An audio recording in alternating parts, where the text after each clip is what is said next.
Disclaimer! Crossing the Line is not a show intended to bully or harass anyone. Do not go out of your way to find or mess with the authors featured on our podcast. They make what we do possible, and we love them. And you. Thanks. Enjoy. What's your beats per minute, if you know what I mean? What would you say your average BPM is? Beats per minute. Average beat per minute. I guess per minute. I guess Hello, about everybody, 55, and welcome to maybe. Crossing the Line, a fan fiction podcast where we re-review and critique some of your favorite fan fiction woogity-doos for your listening pleasure. Today, we have a special guest joining us that is a girl, and that's pretty cool. Hey. We don't get to talk to girls much. That is. Oh my god, all of your Steven, that's dicks like are less than exploding. 1 a second. That sucks ass, Steven. I tried my best to do it, so now that you hear it, but yet you pulled through. I waited patiently to berate. Yeah, I saw you pull up your calculator to do the math. I was ready for an actual number. There were equations Elias, floating you're across his head, petty like, as what? shit. I was thinking about doing mental math, but I Elias, wanted a you're petty as percentage shit. on the spot. But Steven gave me almost 60. Oh, God, it's so hot in here, and I have to have the AC off for recording, so let's get started. What's everybody's experience with JoJo's Bizarre Adventure? Let our guest introduce herself. Yeah. Oh, it's fine, don't worry, I'm a woman, I'm used to being talked over by angry men with no AC. Whoa. You just Sweaty got wife killed. beater I'm is doing a good- finger guns no one can see. You just got killed. Okay. Yeah. Pow That pow. doesn't count as an introduction. Try again. Yes, it does. Hi. Hi, my name is Jamie. I'm also known as J Popsicles on Twitter. I know of JoJo mostly through osmosis and also the anime and most of the manga. And I have a very, very, very fond experience with stuff like this because I used to student teach very tiny babies, and this just warms my heart reading all these lovely, lovely, lovely pieces of literature. I love fan fiction. You were so close to having. I love fan fiction because when you have a fiction day at an elementary school, that's basically all you get. Oh, that's wonderful. Oh, man. I went up in the sky with Goku. We shot finger guns. Oh. Steven, give us your best child impression. Hey guys, I'm Steven. I fucking wanna touch Rouge's You're not allowed to tits so say that bad. swear You word. as a child pretending to be Goku. Oh, boobly doobly doobly. Elias, I want some candy. Just like a child, won't even listen. Trying to. Hey, Fuck you. You were gonna get it. hey. No, not that. Not the Tampa dance clickers. Steven, what's your experience with JoJo? Let's see here. It's pretty much just the anime. I've watched the first part 1, part 2, and a chunk of part 3. All right. Did you just watch until the English dub ran out at the time? So 2 episodes. Yeah, pretty much. Yeah. So I'll probably be catching up with it now that it's actually Did you getting get to hear somewhere. Joseph say, "I hate the Japanese"? Yeah. Of course. That's what's important.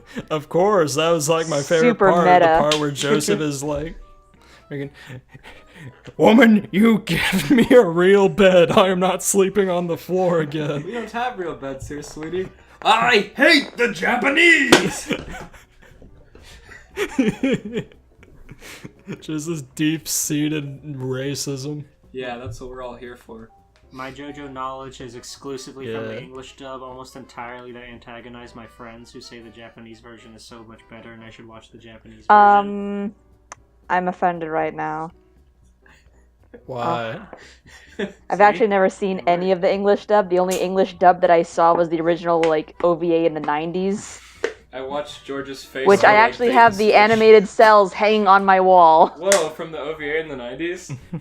Yeah, it's the one where JoJo has all the knives in them. Oh, I love that. I have the original sketch page and then the animation cell. I can't believe you drew that Oh, movie cool. yourself. No. Back in the 90s, I knew there was a void. Hey guys, look at my contribution. Yeah, to back in the JoJo. 90s when I was 4. They were really into outsourcing Yeah, back then. really. Asia. Classic Asia. I remember it being like this sort. Oh, you know what? No, my first encounter was like probably in 9th grade or something when it was first starting to get animated. And part 2 was like a few episodes in. My friend had his like college friends Right. over who was like 5 years older than us, and they were like, "You got to see this show, man! It's so funny." And we watched like the first episode of part 2 where he like uses the Coke bottle to break the guy's finger, and then like he pulls out the Tommy gun from his coat and like destroys the vampire in the love restaurant. that. It's just like so ridiculous, and that was such a great introduction. And I was like, "Oh my god, I have Pretty to watch fucking this." great. I didn't actually watch it though. I actually read the whole thing agree. first, or caught up, and then that was like during the time part 4 was being animated. So then I caught up and started watching the rest of part 4 as it came out. And part 4 was really nice. I don't know if that was because it was my first experience with it animated, but it was real cool. I like part 4 a lot. Part 4 is probably the best The anime. animated anime. Hold on. Who's stuffing a body in a trash can? That's what I've over been there? hearing. What? Huh? There's a lot of loud metallic banging going on someone's end, and I don't appreciate it. I don't hear it. It's because you I'm were just- talking I'm without not hearing breathing. it either. Yeah, that is true also. I think, like, objectively speaking, part 7 is the best because maybe I just like westerns a lot, and my film teacher was really into westerns, and I just like respect them a lot. But I think for the most fun, it would have to be, I don't know, part 4 is very wholesome and fun. I like part 6 a lot too because it's stupid, and I think part 8 is like completely, I don't know, man. I don't really. I think that could. Part 8 is like. Oh, I don't know. I don't have anything to say about Part 8. I think it's kind of cool for what it does, but I feel like it's lacking direction. I got you. Like, it's starting to kind of get somewhere right now. Not that you guys have read it, but it's like Araki wrote a Right. chapter just to, like, sell his clothes and made all of his characters, like, models and, like, model clothes after them. Which is interesting. I think that could be said about any JoJo part. It's like, I like blank because it's stupid. Mm-hmm. Like, the part in Part 7 where you meet the fair enough, president, fair and, like, enough. as soon as you see the president, he's like, "Hey, side character, I'm the president. Watch this. I'll drink. I'll Do you remember? shotgun a beer." Do you remember the part in part 3 where the woman had metallic titties and then she used it to like take out Joseph's metal hand and was like, haha, I win. I love that part. I like when they smashed her between two cars. I tried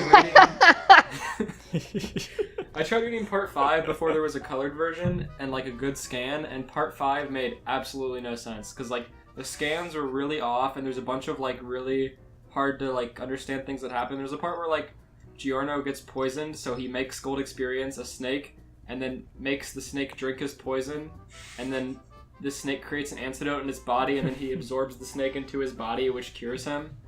And it was just like a bad scan of him waving his arm at a snake for like 3 chapters, and I was like, what is going on? Why am I still reading this?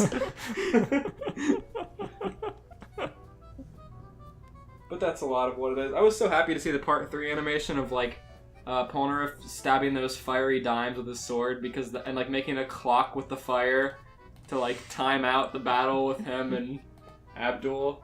Like I was just happy to see they animated that so I could like try to make sense of it, but it was still ridiculous.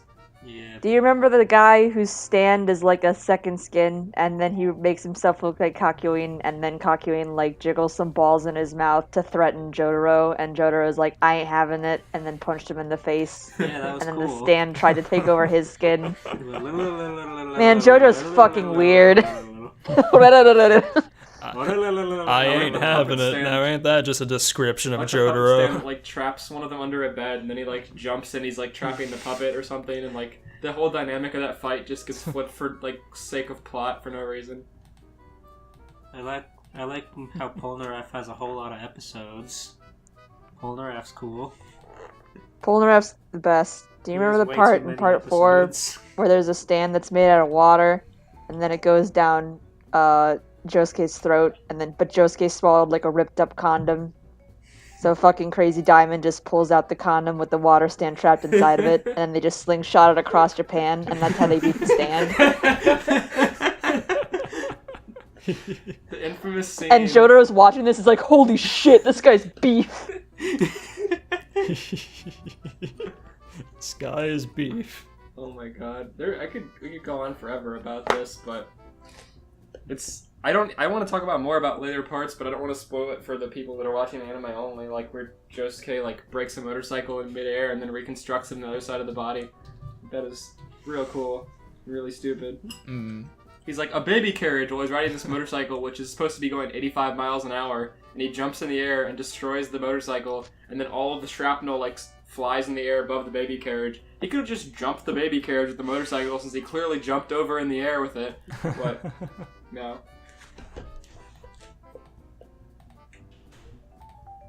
Why'd you put your water bottle in my shoe? Set it down. It's a good spot. Alright. Incubates it. An empty water bottle. Steven, did you find a funny story to read? Yeah, I think I I'm did. taking a gamble that the one you picked is also one of the ones I picked, so I want to hear. I mean, I wouldn't doubt it. There's not a lot to choose Was this from. the one I saw? Was the one I know would strike a beat with you? Probably. But don't worry, I have a backup. So let's see here. So, yeah. Why don't you go ahead and Same here. I've got a list. get us fired off, big boy. Is going. All right. Corey has left the White Oh, House fuck you. in a pursuit of football. No, keep reading. Oh, what's the matter? Did I take yours? No. Why would you think that you took okay. mine? Why would you think that you took mine with that reaction? I'm sorry. Read the damn fanfiction. Alright, I'm sorry, but in the description it says that it's Corey in the house, ex-Naruto, ex-Jojo, ex-Pokemon, Kill la Kill, Mario, man, we're never gonna get to the Mac JoJo the part. The Matrix. thing about these stories is they just go on. I really hope this isn't one of those that's like 73,000 words and it's just like the villains in a spaceship meandering for It's 2 only chapters. 8,000, don't It's worry. Corey in the house. It's clearly going to be written with comedic intent. It's not going to be taken seriously. Ah! I mean, here's the friggin' thumbnail for it. Just Oh, go. yes. Yara does it. It's like 2 kilobytes by 2 kilobytes. That's the thumbnail. The lowest possible resolution Alright, image of Corey in the house with most of his face being covered by Jotaro's hat. Just the peak of his eye underneath the brim of the Mostly hat. closed eye. saving that. Hey. Alright, please continue, Steven. Alright. Corey's left the White House. In a pursuit of football and his father's ban on anime, he has planned to travel far into the depths of his friend's house. The experiences there changed him Father forever. bans anime His from friend the White Doug. House, the chef. I can't believe Obama banned anime. The chef like whispers into his ear over dinner. I'm making a move. Hey, why do you think it's Obama? You know why. And the yeah, I do. The experiences there changed him forever. His friend Doug, or D-Money as they called him, was able to make space for Corey in the house. It was not big, but it would do. There was a bed and a bathroom nearby. He figured that it would be good for him since he parted ways with his family. Feeling drowsy, he decided to sleep, thinking of what would happen the following day. From this point on, Corey's life began to get a bit bizarre. Corey awoke with a start. A sun breeze hit his face. He initially thought it was the AC, but felt too strong for that. Maybe the window is open, but still wouldn't be that strong. He opened his eyes and sat up to take in his surroundings. He was no longer on the bed in D-Money's house, but he was on a bed of grass in a forest during the evening. The sun had almost set, but there was still some light in the sky. Corey's no longer in the house. D-Money dragged him outside. Can't believe D-Money got sick of him and dragged his fat ass off the couch and into Time the is money, woods. Corey. You understand? D-Money sold Corey to Viet Cong. For White House information. For comedy. For Viet comedy. Corey was no longer in the house. He was no longer in D-Money's house. The place was unfamiliar to him. None of the places he had been to looked anything like where he was now. He stood up and looked around. Nothing but trees and bushes as far as the eye could see. Unable to think anything better to do, Corey began to walk in a straight line, his eyes wide with terror. He was struck, as wide as they could be anyway. He was stuck in an unknown location with no explanation of how he got there. He heard the trees above him rustle. Corey froze and looked up. He saw a figure staring at him, shadowed by the branches and leaves of the tree. All of a sudden, he was tackled from behind to the ground by another the Shadow the figure. Hedgehog This boss appeared to fight. be a person. Oh shit, it is! Hell yeah. This appeared to be a person wearing an orange suit with a silver and black headband, which covered the roots of his bright yellow hair. The person pinned Corey down and said, "Who are you? What are you doing here?" Him down. Corey had an expression of Dio fear and tackles confusion. him. It's Dio. He's got the orange suit. Yellow hair. Yeah, I was about to say. He seemed to recognize the person's clothing and voice, but he wrong with did you? not know What's from happening? where. What do you mean, what's wrong with me? Steven, please continue. Just a few more lines, please. I'm just gonna reread the sentence because it seems like they just written in that Corey knows who Dio is. See? He seemed to Everyone recognize- should know who Dio is.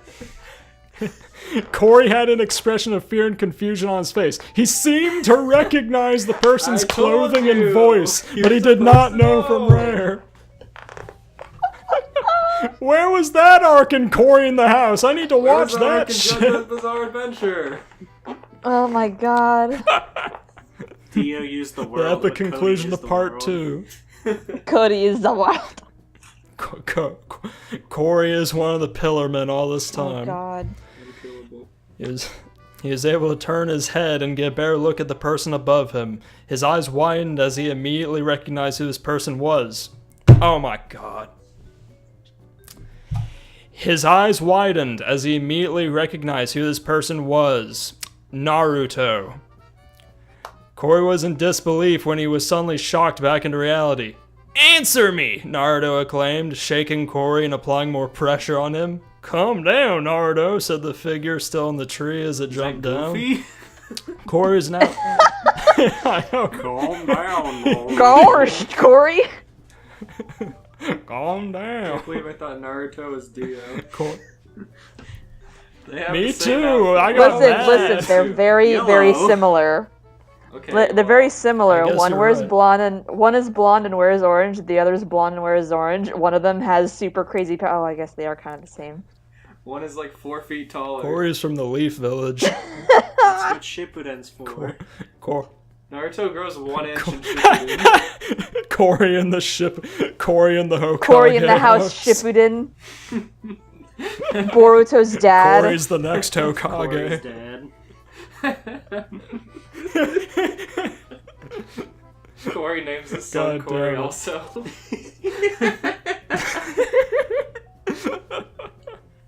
We are fighting dreamers. Corey is Hokage.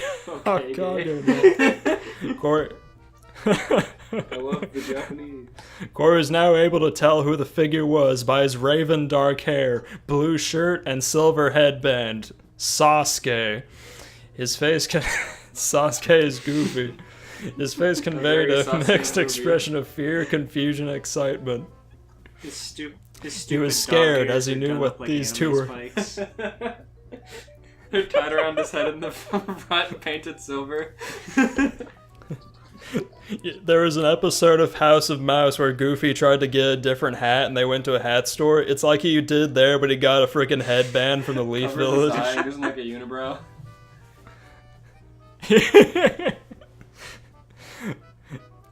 His face conveyed a mixed expression of fear, confusion, and excitement. He was scared, as he knew what these two were capable of doing to him, confused as to how all this was possible, and excited because he had just encountered two of his favorite characters in all of anime. You're Naruto, Corey whispered at first. Oh, okay. You're Naruto, Corey whispered at first, but then screamed from his excitement. He began to breathe quickly, trying to calm himself down. I don't think he means any harm, but I think you've just met your one and only fan, Sasuke said with a smirk. Be quiet, Naruto retorted as he released Corey from his hold. Corey quickly... Corey in the death hold. Corey quickly stood up and looked at them both, speechless for his situation.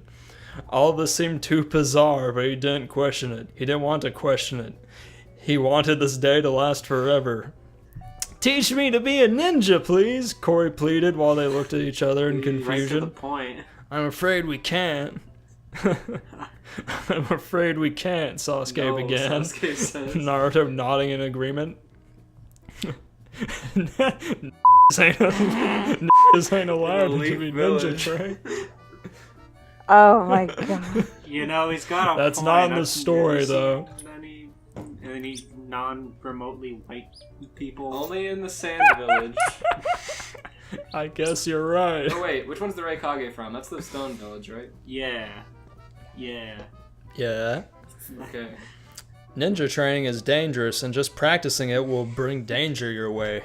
Corey's face fell. He wasn't expecting them to say yes immediately, but he was hoping they'd at least say maybe, just as Corey looked down. Maybe. Sasuke would never Just as give Corey an looked down. indirect answer. I guess you're right. Just as Corey looked down, a silver object glistened in the sun as it moved towards Naruto. Naruto was able to sense this and he jumped out of the way at the last moment, but it continued on towards Sasuke, who was behind Naruto. Sasuke only noticed the object, which now began to look like a shuriken. Oh, no. At the last moment, but he did not have enough time to dodge it. Sasuke! Naruto and Corey screamed, their eyes widened while Corey ran towards him. Cradles him in his arms. Oh my Corey's god. got a better Alright. reaction time than Naruto. Alright. I'm good. Listen, this is free Shippuden Naruto. It's fine. This is Alright, free Shippuden guys, you know Corey. that Yeah, scene this is in- free Shippuden Corey too. Guys, you remember that scene in My Hero Academia No. where friggin' Midoriya jumps the crowd to run towards Bakugo to save him and friggin' what's that song? You Say Run starts up? That's what I imagined was happening. Oh my god. Naruto was glaring angrily at Corey, but Sasuke was looking around to see where the shuriken came from. Hold on, Naruto, Sasuke began. If he was from another clan, then why would they have saved me? Not to mention that lightning bolt. There's no ninja training that allows that to happen. Also, where'd the shuriken come from? Naruto lessened his grip and began to think, realizing Sasuke's logic behind the situation. Corey had a grateful look in his eye as he looked at Sasuke for saving him from being destroyed by the orange ninja. As they all looked at the shuriken on the ground, and night began to fall, a voice began to speak to them. You're lucky to have survived that, Sasuke. They all turned to see the source of the voice, which was a distance away in a small clearing of Whoever it trees. is better There's a not man know who there, but he Sasuke looked too is, tall can for we? any normal man. Whoever it is better be from JoJo, or I'm gonna be upset. I'm gonna be upset for not from Naruto and to say Sasuke. It's okay, it says that he's too tall for any Oh, normal thank man. I'm God. saying it's Jotaro. The man was quite muscular and Okay, defined. thank Yeah, God. Okay, yeah, good, yeah. good. Nice. Yep, good. So- Okay, keep going. He was wearing a scarf of sorts, which covered his head and most of his body, exposing his arms, legs, and Okay. chest. The man appeared to So be not most of his body. The man appeared to be posing as though he was in a Maybelline Okay, advertisement. good. Yeah, good. yeah, this is looking good. As if on cue, eerie and intimidating music began Okay, to play. real good. And floating characters appeared and pulsed around him and disappeared slowly. Say that as a joke. Hell yeah! Yeah! Naruto. Naruto got in a fighting stance, looked at the man and said, "Who are you? Not one of this guy's friends, I hope." Corey began to back away slowly. Before the man spoke to him. "Do not think you can escape, Corey Baxter."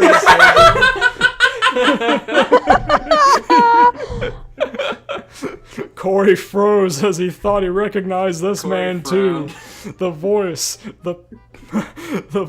the posing, the music, it all began to add up.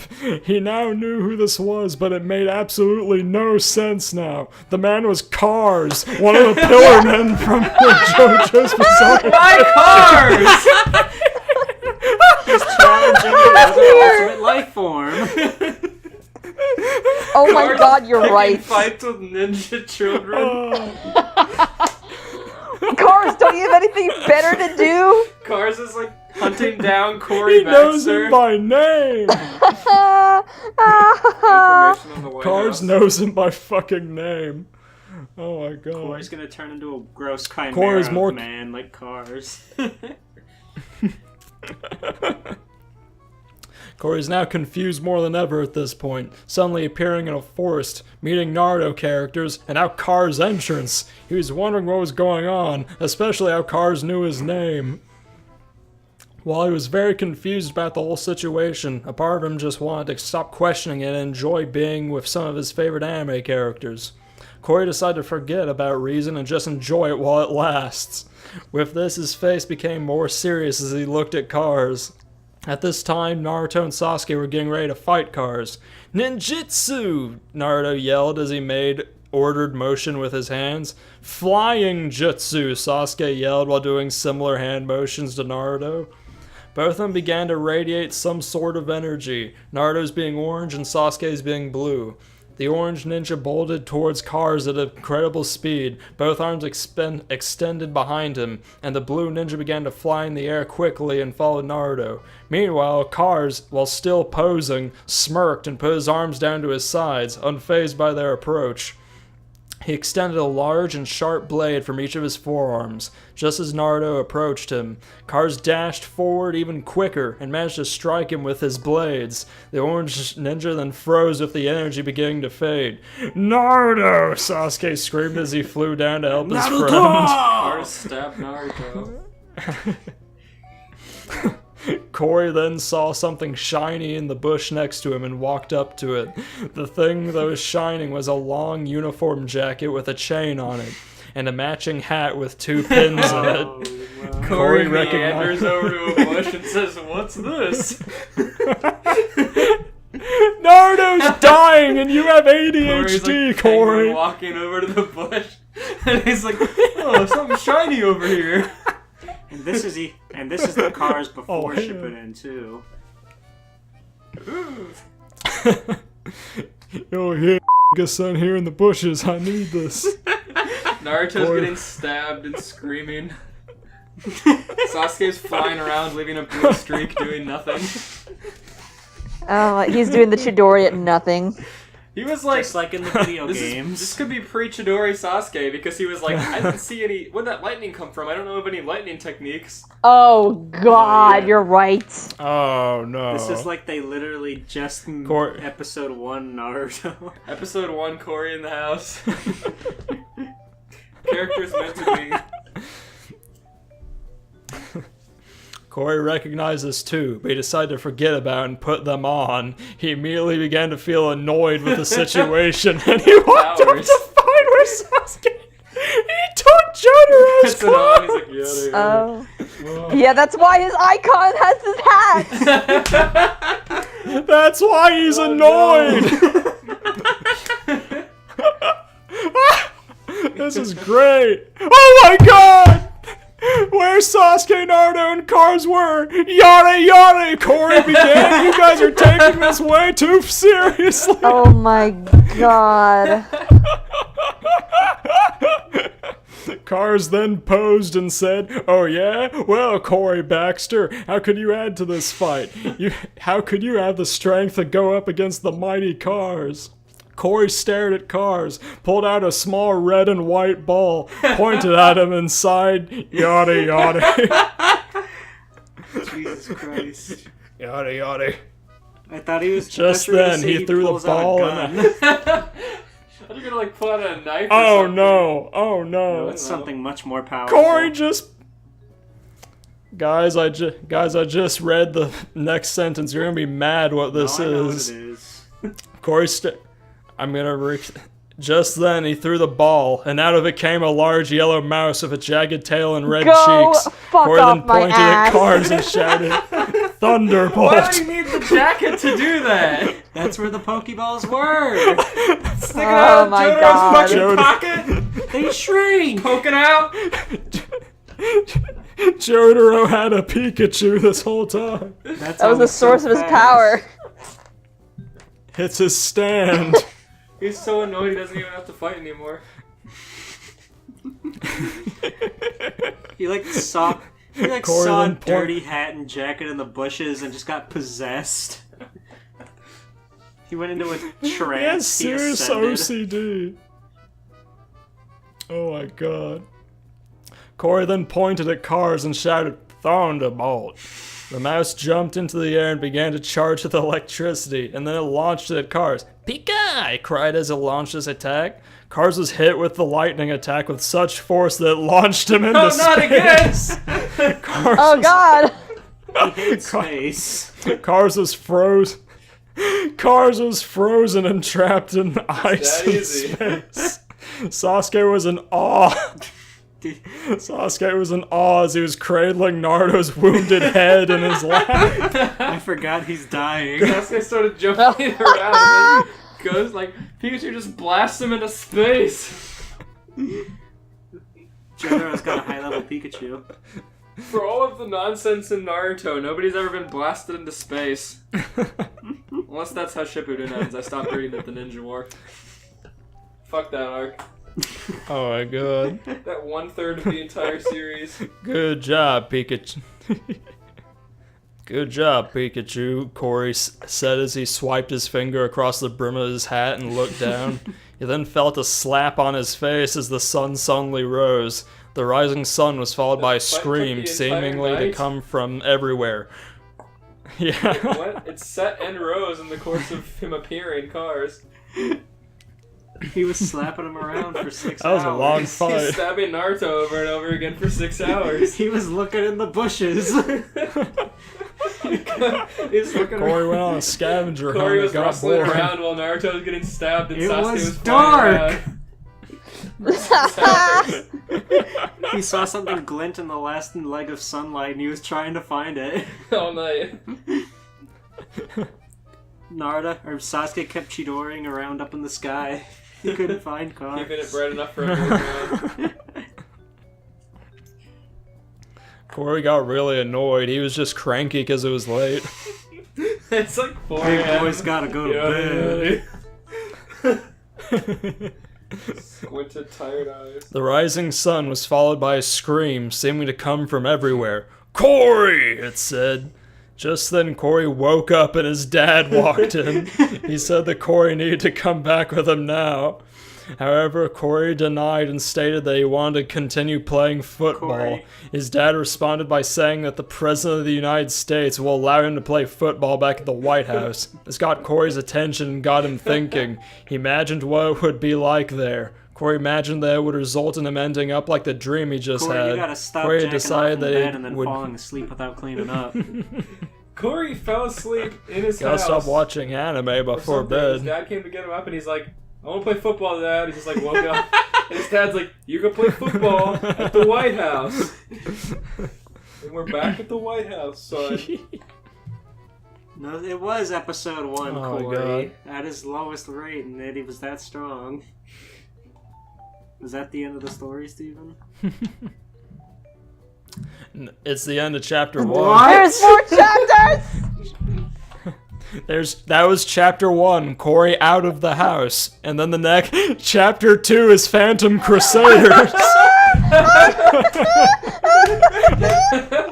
I'm reading this, damn it. Chapter 2. Chapter 2.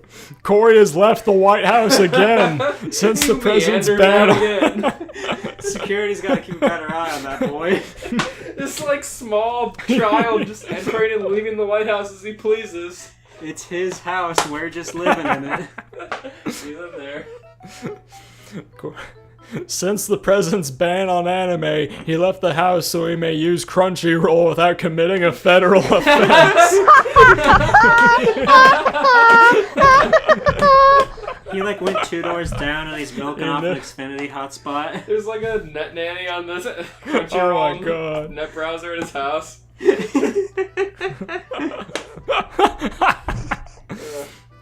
He initially went to his friend Doug, or D-Money's house, to Again? stay. Last time D-Money threw you out However, while you he were was sleeping, Corey.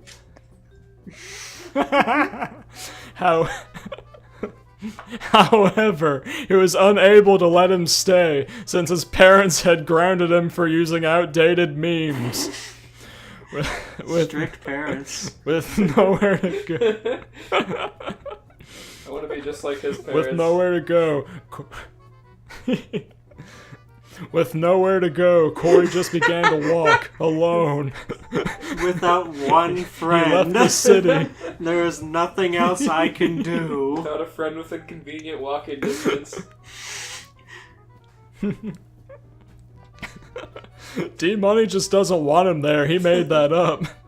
Oh yeah, my parents grounded me. I did He a left. bad meme. Corey spooched in his bed while he's trying to sleep, and he doesn't want to clean it up again. Gross. Corey stole his clothes and then went out into the woods at night pretending he was Jotaro. He wore cosplay outside. And he screamed in his friend's backyard. Now, if you look here in Season 1, Episode 6, you can clearly see in this frame of D-Money's closet, there is Jotaro's hair hat. And a Pokeball. And a Pokeball. He left the city and began to walk down a paved road. There were not any cars on the road, but there were some trees and houses nearby. He walked off the road up to a tree that was far from it. He sat down and pulled out his phone, only to find that it was on low battery. Oh, no. Corey was disappointed they would not be able to watch a whole episode of Attack on Titan before his phone died. Good. Tragic. Besides, he did not have any service where he was. The sky turned black, and Corey began to feel tired. He then slowly drifted off to On sleep. the ground in the city? Corey just fell asleep on the road. Yeah, it's gonna be Phantom Crusaders, alright. You're gonna get ran over. You're gonna be fucking Phantom. He's gonna meet Danny Phantom. And he's black. They ain't gonna see his ass. Steven, you can't say that. You can't Corey was giggle suddenly like that thrown either. from his place. Corey was suddenly thrown from his place after the tree and onto his face. This made him wake up, but much to his regret, his mouth was now full of dirt. He looked back to see Naruto and Sasuke again. Naruto Yeah. kicked him over and made him eat dirt. The sky turned dark and This made him wake up and his mouth is full of dirt. Blah, blah, blah. Yes, He also yes, noticed put that the some dirt in hat his and eye. uniform. He also noticed that the hat and uniform jacket he'd worn before was hanging on the tree he was under. Nice. Where were you? Naruto said, his fist clenched. He's gonna deck him. Naruto, last time we talked you said you're not going to be teaching me to be a ninja. What interest do I have in you?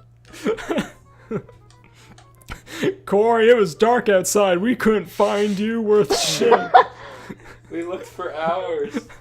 Where is Corey? It doesn't help you wearing that black uniform on black, you crazy bastard.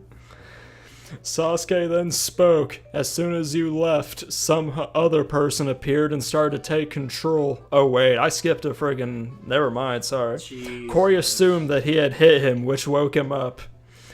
But this was strange. He was right where he left off from a dream he had a few months prior. Once again, Corey decided to just ignore it and play along with it. Corey spit the dirt out of his mouth and stood up. He then walked over to the jacket and hat and put it on. Yada yada, Corey began. What do you care? Right back to the old stick, eh, Corey? He's tired. He just woke up. Sasuke then spoke. As soon as you left, some other person appeared and started to take control. Just then, a dark figure jumped up and grabbed the hat from Corey's head and put on their own head. Then a ghostly figure came out of the figure and pulled the jacket off of Corey and brought it to the figure. This figure appeared... They are using figures so It's much. a stand. This figure to... I know. This figure appeared to be another defined man with a gray shirt, black pants, and 2 belts. While this man appeared to be in his late 20s by his large muscular stature. Yeah, we'll go with late Masculine. 20s. That's probably right. Yeah. He was somehow only 17 years old. He put on the... He put on the jacket, put one hand in his pocket, and pointed at Corey. As he pointed, the ghostly figure rushed forward and launched a volley of punches at Corey while yelling,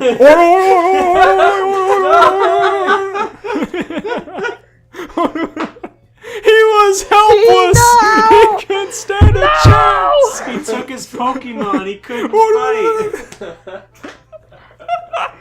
You took his only means of defense and Is this what personality happens when you from lose a Pokemon battle? him. He fainted, alright. It was... He was being mercilessly hit by his ghostly man, which he appeared to recognize, of course. Just then, Naruto came in and pushed the man away using some sort of air technique. The ghostly man then appeared to phase into the man, which took Corey's hat and jacket. They were Corey was aching all Corey's. over. Took Corey's hat and jacket. Corey's gotta get them back if it's the last thing he does. Corey was aching all over. He was surprised that he was still standing. I'm surprised too. This was pre-Shippuden, Corey.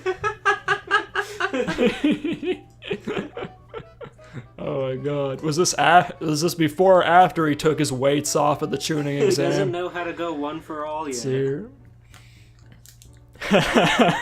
He doesn't know how to control it, yeah. What the heck was that? Shouted Naruto. How and why were you beating up Corey like that? The man looked down. How and why? How first, then why?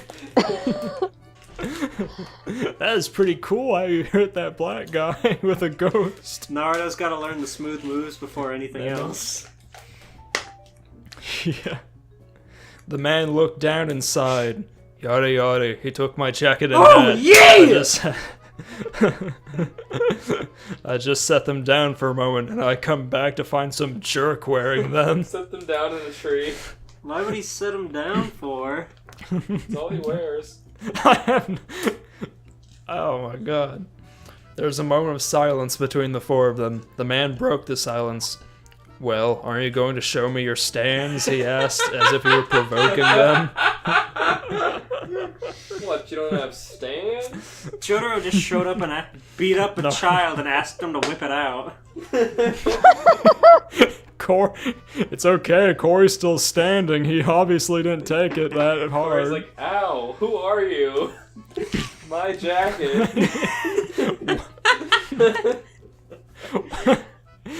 Corey has 2 black eyes, but you can't tell. Steven! The Naruto world is not against black people. Just because they all live in one village. I don't know. Neither is Viet Cong. Yeah, true. Naruto and Sasuke looked at him in confusion. What's a stand? Sasuke asked. Hold on a moment, Corey began. Jotaro, are you the person who's taking control? The man looked shocked slightly, but he remained agitated. How do you know my name? The man, now identified as Jotaro, asked. Before Corey could answer, Naruto quickly piped up. Oh no, this isn't that person. The one who's trying to take control is some lady with blonde and rainbow hair, he said. This got Corey thinking. He somewhat recognized this description of another character he knew God, of. the stupid trembled mom and from gripped- Kill la Kill. Is this Ragyo Kiryui. Yes. This got Corey thinking. He suddenly recognized this description of another character he knew of. He trembled and gripped his Pokeball. So he still has that. He didn't need the jacket at all. He just put it on for the thumbnail. He was lightning fast. It was like an episode of Popeye. As friggin' Jotaro was beating him up, he was reaching for it in a cartoon manner. Da-da-da-da-da-da-da-da. Meanwhile, Yusei Run is playing in the background. Let's see here. Just then, the sky went dark. Spotlights appeared and focused on a figure not too far from them. Oh no. Eerie and somewhat catchy music began to play when the figure posed as if she was about to walk with a catwalk. Just as Naruto said, it was a woman with blonde hair, yet it was rainbow on the underside of her strange... Yeah, it's her. She wore a white dress which vaguely resembled a swan, yeah? There you are, Jotaro, she said. Why did you run away from me? Jotaro sighed. Yare yare daze. Jotaro's got the highest then star Kamui in the world. Yeah, man. It's so cool Just that then even a showed black up in and the red- show. Yeah, it's true. Just then, a black and red blur rushed out and struck the blonde woman. The one buckled and fell to the ground. The blur came to a stop near the woman and was able to be made out as a girl in a rather skimpy red and black outfit with a strange design of an eye on her left side. My She had short black hair and... Why is she here? Why is anyone here? Yeah! Why does this thing exist? Yeah. Why am I not dead? I want to be on one of Corey's adventures. This sounds Corey's awesome. like beaten mostly to Yeah, death, and short- they're still introducing new characters. Fucking, I get to look up friggin' what's-her-face's skirt in real life. I'll take a beating from Jotaro. I mean, fuck, he didn't even get swept off his feet with You that wouldn't one. believe how powerful Corey's gonna Let's become see. after this Zenkai boost. I know, man. He's gonna get a second Pokeball with this I one. almost said something about a grade. But then I remember. Let's see here. How? The blonde woman began. How dare you, my own daughter? Not again, the girl responded. You will not try and take over the world again. I'll stop you. Not again. The girl then opened... Why is this Not post show again. Kill la Kill but episode 1 Naruto? Yeah. Man, they're setting up the friggin' Corey universe really well with these. The Coreyverse. The girl then opened up her scissor blade and began to rush towards the blonde woman again. Decapitation mode, she yelled as he struck the woman. Life fiber lost! The blonde woman, who Corey identified as Ragyo Kiryuin, screamed as she suddenly engulfed in a bright light. The girl then stood calmly and somehow shrunk her scissor blade, and she began to transform. What once was a skimpy outfit now appeared to be a black and red Japanese school uniform. The eye design was still present on her outfit. She turned around and looked at Building Jotaro. her up to take over the world. 5 seconds. Good. Jotaro is so angry. Corey is so horny. After a few... I don't Corey's blame him. on the ground, After a few dying, seconds of and they're having silence. this banter. He stood his ground. You're right. He's strong. Yeah, he did Is Corey good. still saying yari yari After after a he few got s- the coat taken away from him? No, he lost that power. Not yet. He's Not yet. I like the friggin' lore that they infuse that the jacket has what causes Jotaro's personality to be a thing. That's what. It's like a That's how symbiote. he went from being a nice high school boy to being a troublemaker. That's what got him locked up in that cell. Hey, he was doing good in that cell, man. He had everything he needed. Yeah. Stole a stupid RC car. Yeah. Like beers and comics. Reading manga. After a few seconds of silence, Jotaro grumbled. Well, do you need something? I want to know something, Jotaro, the girl asked. Wait, you know her? Sasuke asked him. Yes, she and I are in a relationship, Jotaro stated. Enough exposition! Kill me! Oh Corey my plot. god. I'm Corey mad. just got so flaccid. I'm mad. Corey just got cockblocked by his own jacket. God Fuck damn me. it. So much bigger than her. Like He will Kirby. destroy her. It's true. She's only crotch high, man. Jotaro could fist her entire head. Use her as a puppet. You mean with his hand or with a stand? He Oh, both, man, at the same time. could blow her head off with one smack. But she wouldn't lose her way. Oh my god. That's true. I can't believe it. He's in a relationship with her, said a man in the bushes, who Corey identified as Speedwagon, but he disappeared. Speedwagon's dead! What? He's dead! He came back to life just to get fucking. Oh my god. He came back to life to be cooked.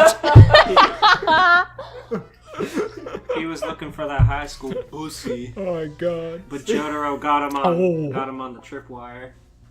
God, Speedwagon. Stop being That's a filthy where his money pervert. went. The Speedwagon Foundation was a. The Speedwagon Foundation is a Deus Ex Machina. It's its only purpose in the series to give the Joestar family money and save the day. Like part Literally. 6. It's so true. It's the Speedwagon. truest it's ever been. I was when I saw Speedwagon was coming, I thought he was gonna give Corey's friggin' hat. I mean, Had Zeppeli's to be hat. grave robbed in the next cutscene. Yeah. It was like, wow, that Yeah. death sure was sad. Then it cuts to the next scene and he's just wearing the hat.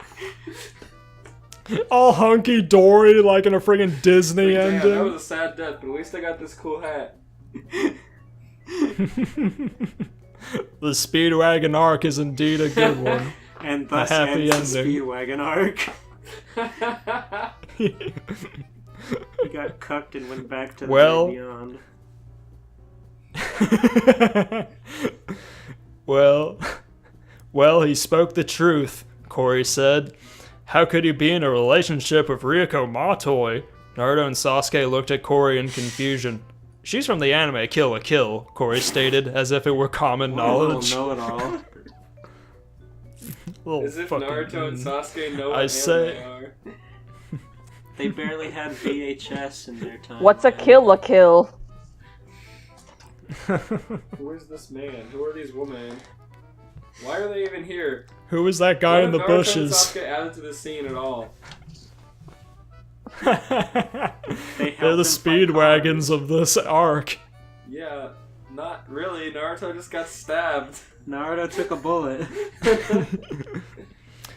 Again, they're the Speedwagon of this arc. They just exist to shout shit. They're rock I say hard abs to that heat we up the are in a cold. relationship. I say that we are in a relationship, more like we're in a relationship, Jotaro Speedwagon's head pops said. up.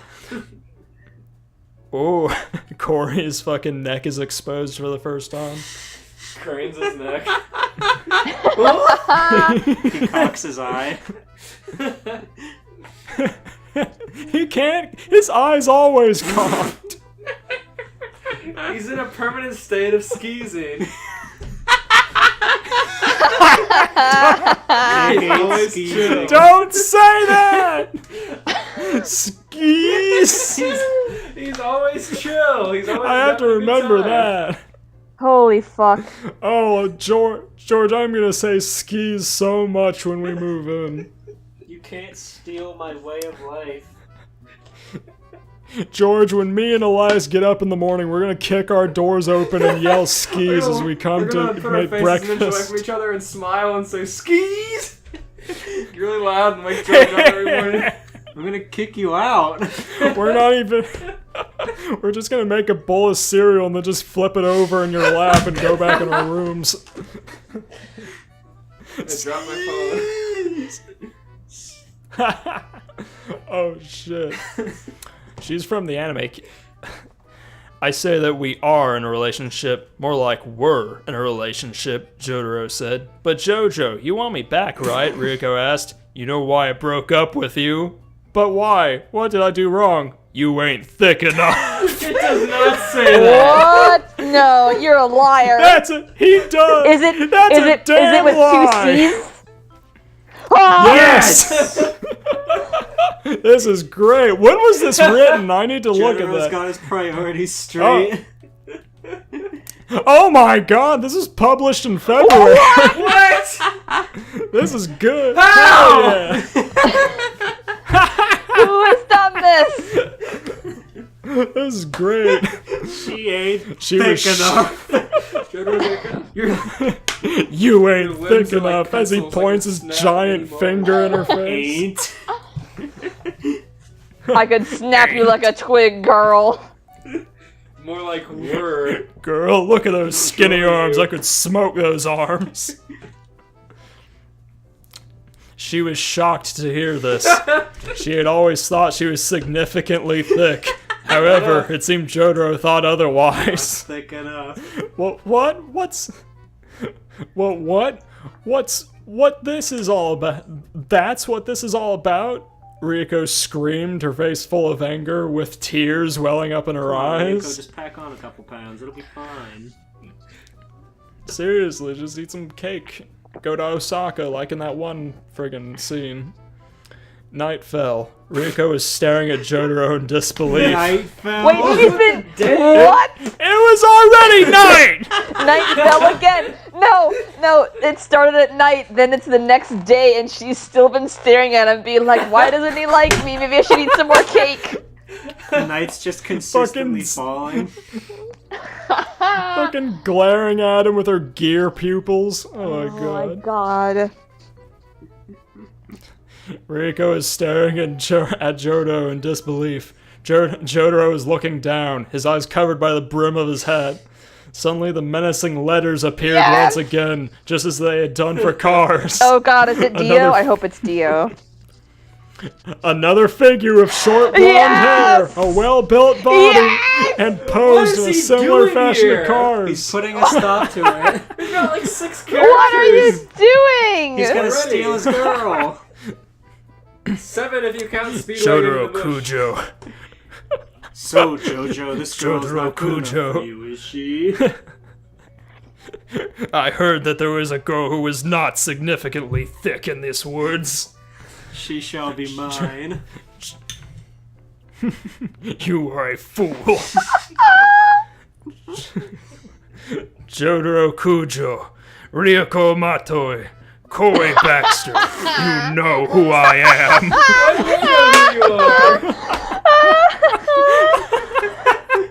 Just those collection of names is so good. That's quite a jump, okay? Let's see, we got Monster Factory, Studio Trigger, and Disney Channel all in one sentence. Jotaro Kujo, Ryuko Matsui, Corey Baxter, Twilight Sparkle. Agumon. Twilight Goofy. Titus. Oh, yeah, fuck you, dude. Kratos. D. Goofy, I heard you needed a new I'm so hat. glad Speedwagon showed up for 2 seconds and then left just before Dio showed up. He's getting all the getting's good. Just to get mad. Oh my god. Yeah, the getting stopped getting good when he realized he couldn't get friggin' Ryuko. Before he found out she He'll wasn't come thick back anymore. though. He had to leave before night fell again. I think home before dark. I didn't It's apparently very dark. I didn't know Corey in the house took place in fucking Greenland. What the fuck? That's a good But geography joke. Oh, I got it.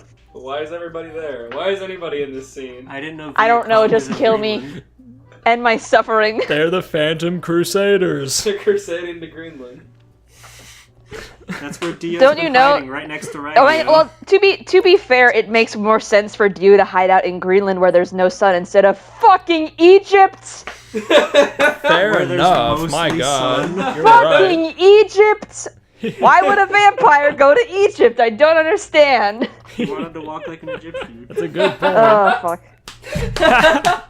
Yeah, that's why. He wanted to walk like an Egyptian. I mean, He have likes you that ever? song. And I then mean, once he- the joke was over, hey, he George couldn't has leave a- one night time, so he had to stay there. George has a point. I mean, have you seen the way Nosferatu walks? He looks like he's friggin' walking like an Egyptian. The way he creeps.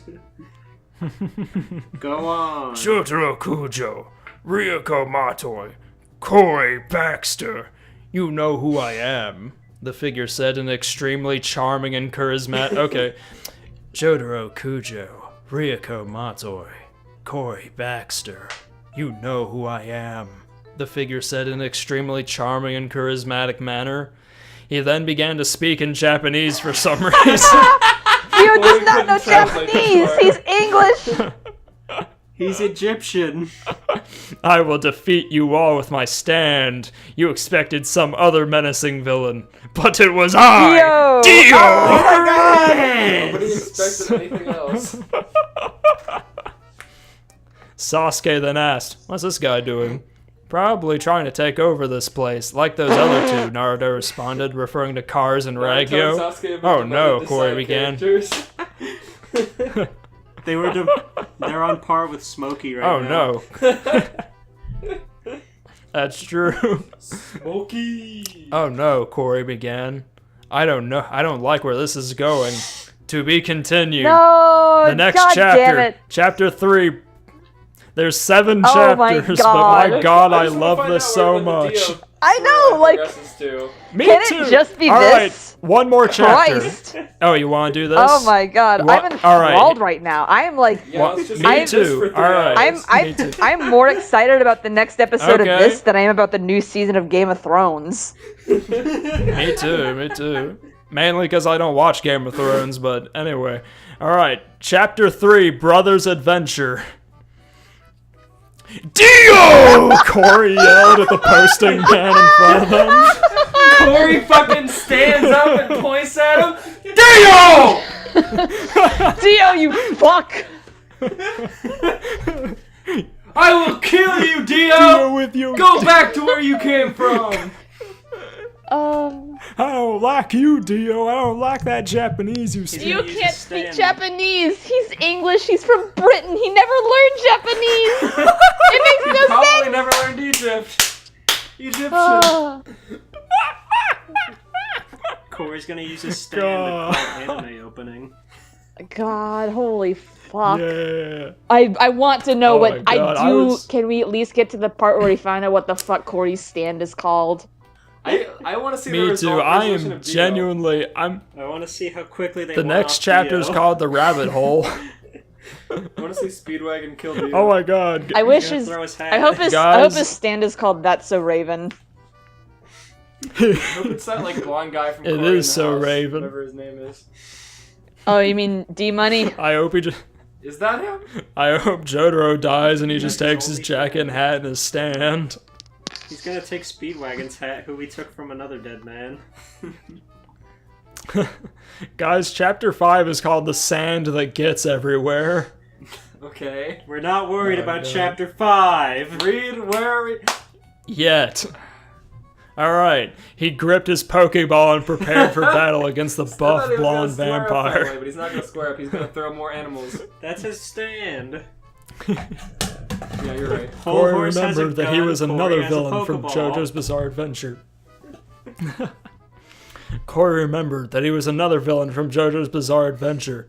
Yada yada does it. Jotaro sighed, as though he had done something like this before.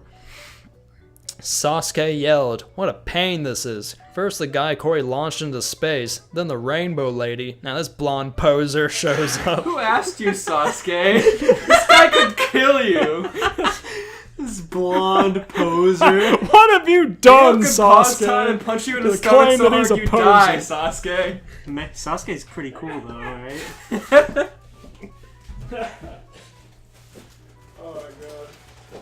It's Stephen Lee! mic for a sec. He needs to rest his heart. Excuse me a second, that made me laugh. How much do you charge for I commissions? like your hurricane. I'm actually making up a commission sheet Oh, this week, fuck. so. But I mean, you're a friend, so I'll be willing to do the friend Give me that discount. Steven, shit. that's bad business.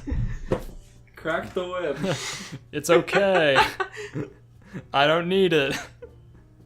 I'll tell you when you do and don't need friends. So, as long as I get my rent money, then he can do whatever sort of discount he wants. George, you know I can't make the rent. I have to buy that big bed. The trifecta bed. Tell the trifecta bed The story. harboring bed. Yeah, Steven. The tell what? Jamie. Let me see if The I have what, pictures excuse me? still. Well, Elias is gonna send the picture to the group. I don't know if I sent a link or a picture last time to you guys. Oh yeah, it was a link. Hold on. We found Elias found this really cool looking bed. That's Oh, perfect yeah? for parties. The party bed? Mm-hmm. Give me that picture of the party bed. That's What the the one. fuck? So basically, with this bed, it folds out into 2 more beds under it, and you can become superior to your 2 guests. Fuck yeah. You can walk down it like Ragyo Kiryuin. Hey, Continue with your story. Yori does a Jotaro sighed as though he had done something like this before. Sasuke yelled, "What a pain this is. First that guy Corey launched into space, then that rainbow lady. Now this blonde poser shows up." I just said that, Naruto muttered as he got into a fighting stance. Ryuko then stepped in front of them all as Jotaro's eyes widened. "Ryuko," Dio said. "Dio," Ryuko said in Oh, response God. in an agitated tone. "Where is your mother? I'm afraid you're too late, Dio. I've just defeated her once and for all. I doubt she would want to get back together with you anyway." Oh Dio was gonna That was become my her dog. daddy! Ooh. I wish Dio was my daddy. Hey, Oh. knock that off. Oh.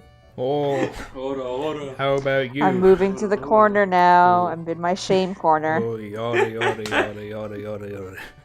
Yada yada. Jamie, come back. It's okay. I'm I okay. was just joking. This podcast is exclusively about weird fetishes and whatever else people Oh my god, I write had a down. Tinder date with somebody with a daddy fetish and it was so weird. Tell it later. It's Whoa. funny! We've been on this Oh, one God. story for an hour. Save it. We're not Tell it Elias, after. save it for like the in between. Elias, save it for like the eye catch between chapters. Okay. Let's see here. This is gonna be like our longest episode. Where's. How about you? With your connection to life fibers and my vampirism and stand ability, we would. Why'd he do? I hate that. He put friggin' a comma between stand and ability. Oh god. My vampirism and stand ability, we would make an unstoppable team. He's going, Well, he's what? going right How from could you mommy even straight to the suggest young that? blood. Alright, I can't fuck your mom, I'll fuck you. Or my name isn't Dio. Thick enough for me, I suppose. Sasuke's just watching. Uncomfortable. Doesn't understand how he feels. You're not as thick as your mother, but Sasuke's never been one-upped so many Ew. times in his life. Sasuke feels so inferior in coolness. butthurt. What? How could you even suggest that? You're like 100 or something. And anyway, I wouldn't because I've already found a real man, Ryuko screamed, blushing profusely. Naruto began to chuckle as he popped the collar of his suit. Isn't his suit like already popped? Like, you Yeah. can't like roll that down. It's like foam. He popped it and he inverted his He collar. popped his neck bone trying to pop his collar. Oh, it's the end of Naruto. He He killed himself. Oh my god.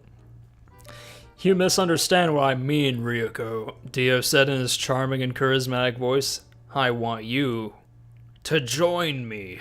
Dio then yelled and launched himself at her with a strange stone mask in his hand. Go, Pikachu! Corey yelled as he threw the ball to make the yellow mouse appear. Reflexes. We learned that in chapter 1, it's true. Pika! Pikachu says it launched a thunderbolt at Dio. Pikachu's Dio gonna get then appeared to have vanished. Dio, like, frickin' alley-oop slams the mask onto Pikachu's head. Cracks his fucking skull. Pillar Chew. What did you just do? Dio then appeared to have vanished as he suddenly appeared farther away on a cliff. Ha! I won't be stopped that easily, he said, posing. Yeah, he's no Now, cars. go, my minions. Now, go, my minions. The blonde posing vampire then raised his left hand, just as two shadowed figures jumped from the trees. One of the figures was holding a book which Jotaro was able to see. It read Super Mario Bros. 2 Brothers Adventure. Oh, what? The figures landed and got in a stance, just as the moonlight began to make them visible to everyone. Corey was surprised once more, but at this point he wouldn't be surprised if he had become an anime character as well. Wish, Corey. Oh no. These Oingo Boingo. It's a me, the red figure said. It's a me, the green figure said. Mario, Luigi, they said They simultaneously. got stone masks. Just We- Oingo Boingo dressed up like Mario We and will Luigi. We will defeat you because our stands are unbeatable, Mario said. Okie dokie, Luigi said, raising the book in the making a air. stand before Lemonade Corey. stand! Luigi said, raising the book in the air. Lemonade stand! As soon as... That's so stupid. What a bad joke. I know. As soon as he said this, a large wave of lemonade appeared behind him. The wave opened up and went around Mario and Luigi, and the wave continued on towards the others. Flying Jitsu! Flying Jitsu, Sasuke and Naruto yelled while making hand Flying symbols. jutsu? Blue aura radiant. They can fly? All one word, flying Jitsu. Oh my god. Blue aura radiated off of them as they began to fly up over the wave. Ryuko jumped over the wave as it came close to her like it was nothing. Naruto, Corey, and Pikachu did not know exactly what they should do, so they began to run from the unstoppable wave. Jotaro would never run. As Jotaro ran, he pointed at the wave and said, Star Platinum! Then the ghostly man, now dubbed Star Platinum, appeared from Jotaro and ran up to the wave and began to punch it. Oh no! Star Platinum is. That's a good point. It yelled, the punches seeming to have no effect on the lemonade. Luigi's too Ha! strong. Luigi smirked. You cannot punch a liquid. Jotaro became even more annoyed. He called back his stand and continued to run diagonally to get around the golden wave. Corey kept on running and said, Pikachu, use Volt Tackle! Pika! The yellow mouse said in confirmation as it began to glow with electricity, charged towards the wave. I hate this sentence structure so much. Do you think that Do you think that Dio tried to put the mask on Mario and Luigi, but he couldn't get around their noses? You just squished it bluntly against He their probably face. made his own where he carved like a big circle out of the center of it. He just cut a hole in the middle of it and effectively broke the mask. Yeah. The electrically charged attack seemed to affect the whole wave. It seemed to die down after that as Luigi was suddenly shocked from the attack on his stand. Luigi! Mario exclaimed. Are you okay? Stand Luigi just coughed as and he- fell to the ground. Luigi coughed and fell to the ground, dropping his book on the ground. I should have seen that coming, he began. Finish them off, Mario. You know what to do. Luigi then pointed to the book that he had dropped and passed out. Luigi! Mario screamed as he stood over Luigi. I'll make them pay! Mario then picked up Super Mario Bros. 2 Brothers Adventure and faced his enemies. Corey and the gang regrouped and got into a fighting stance. Watch out, Jotaro said. He's about to activate his stand. To be continued. Chapter 4. We can't keep See, going. Come on, this is It's great. been an hour and a half. It's been an hour. Alright, fine, we can... Okay. I want to continue this at some point, this is cool. Yeah. That's I what like we said this. about Shaggy and Scooby go to Chipotle, and where are we with that? Well, when we find another crossover Yeah. subject that works with this, if we do a Naruto episode, Steven can pick it back up. I want a Chipotle episode. Alright. Next week, we're doing a Naruto Please. episode. Alright, so, Alright. So, at our local Walmart, they still have multiple copies of Cory in the House on Nintendo DS for $30. So I'm gonna give this story a rating of $30. Totally. $30, huh? And that's how much Cory's worth, apparently. I'm giving this story a thick with 2 C's because that's what Ryuko apparently is not. Jamie, giving- how would you rate this story? I'm giving this story 5 out of 8 Jojos. I'm giving this story a cosplayer who's in blackface wearing a dirty Jotaro jacket with his pockets stuffed with Pokeballs.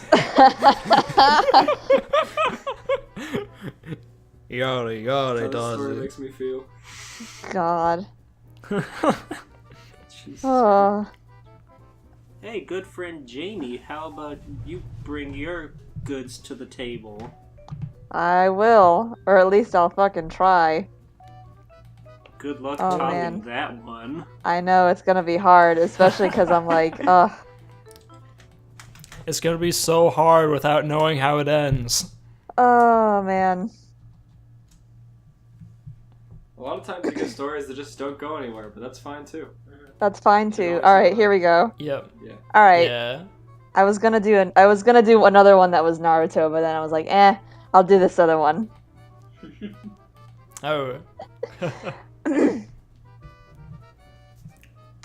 In a little house in Godric's Hollow on the night of October 31st, 1980, the Dark Lord known as Voldemort was defeated. I love Harry No. Potter. It was a night of celebration across the magical world. Wizards and witches cheered, drank, made merry. It was the first Whoa. bit of true comfort for them since the defeat of Grindelwald during World War II.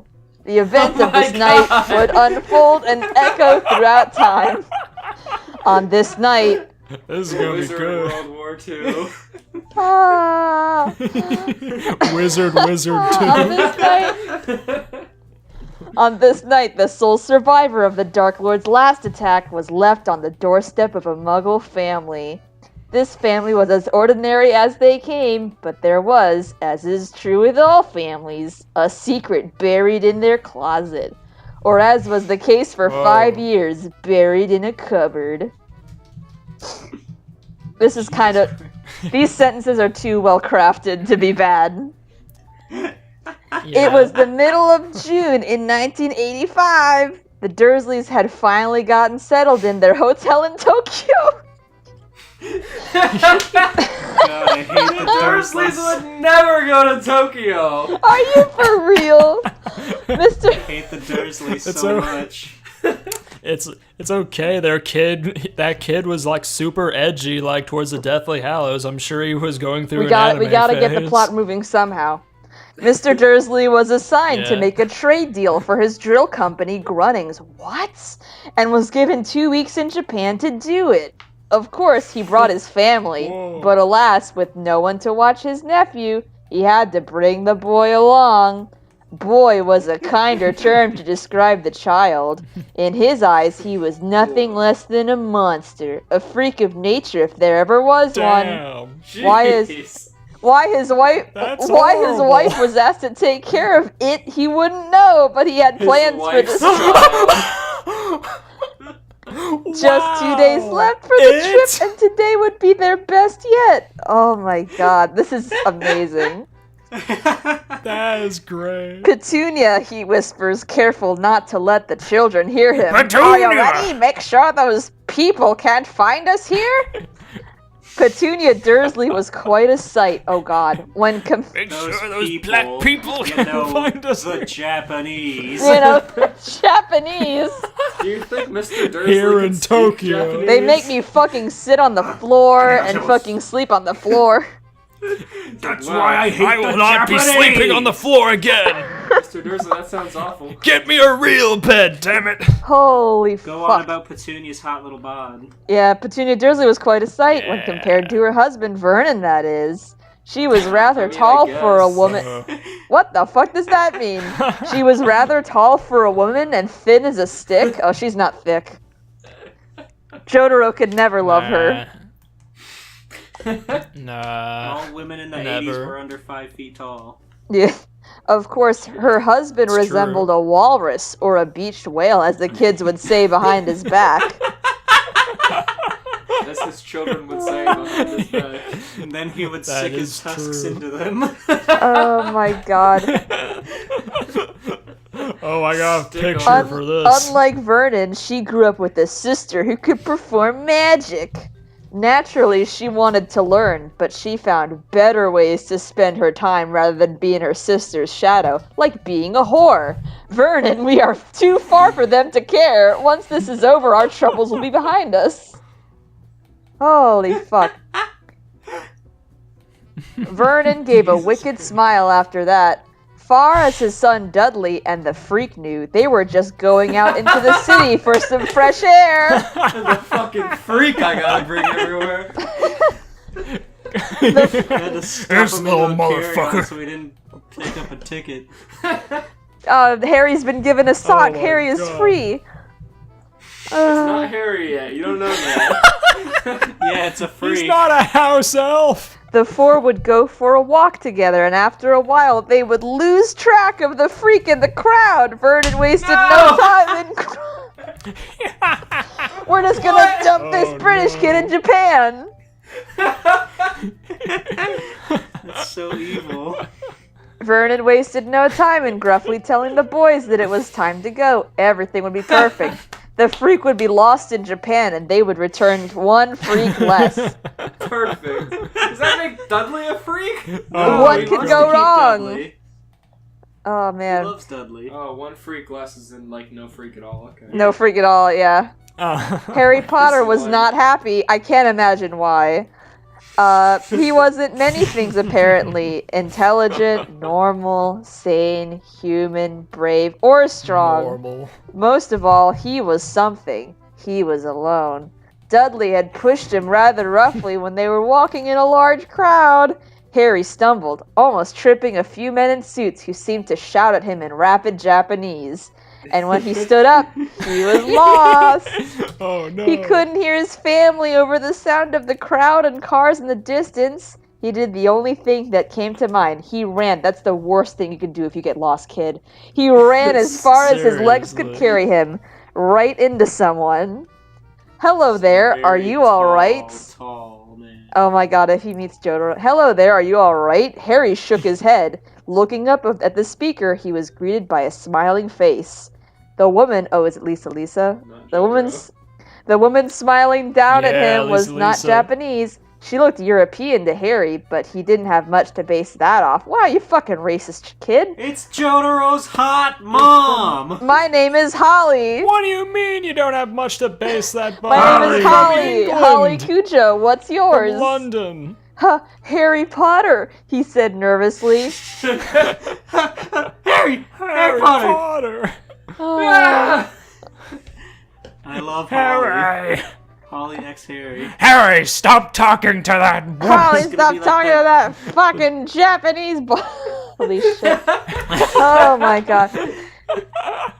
Harry Is this hoped gonna be like that scene when Polnareff gets turned into a baby and gets his little wiener washed? Oh my god, I forgot that happened. Harry, Attaboy. you're Japanese, You're Harry. Japanese. You're Harry, a- you have a stand. You're a Jap, Harry. Let's see here. Where was I? Harry hoped she wasn't how like his uncle was. He hadn't had much experience with people outside of his family, Harry hoped she wasn't and Miss Japanese. Fig and her cats were a pain to deal with. Nice to meet you. Holly helped the small boy to his feet, dusting him off in the process like a mother would. Where are your parents, Harry? They must be worried sick about you. No. No, don't take me back there. They beat me and shoved me in a cupboard.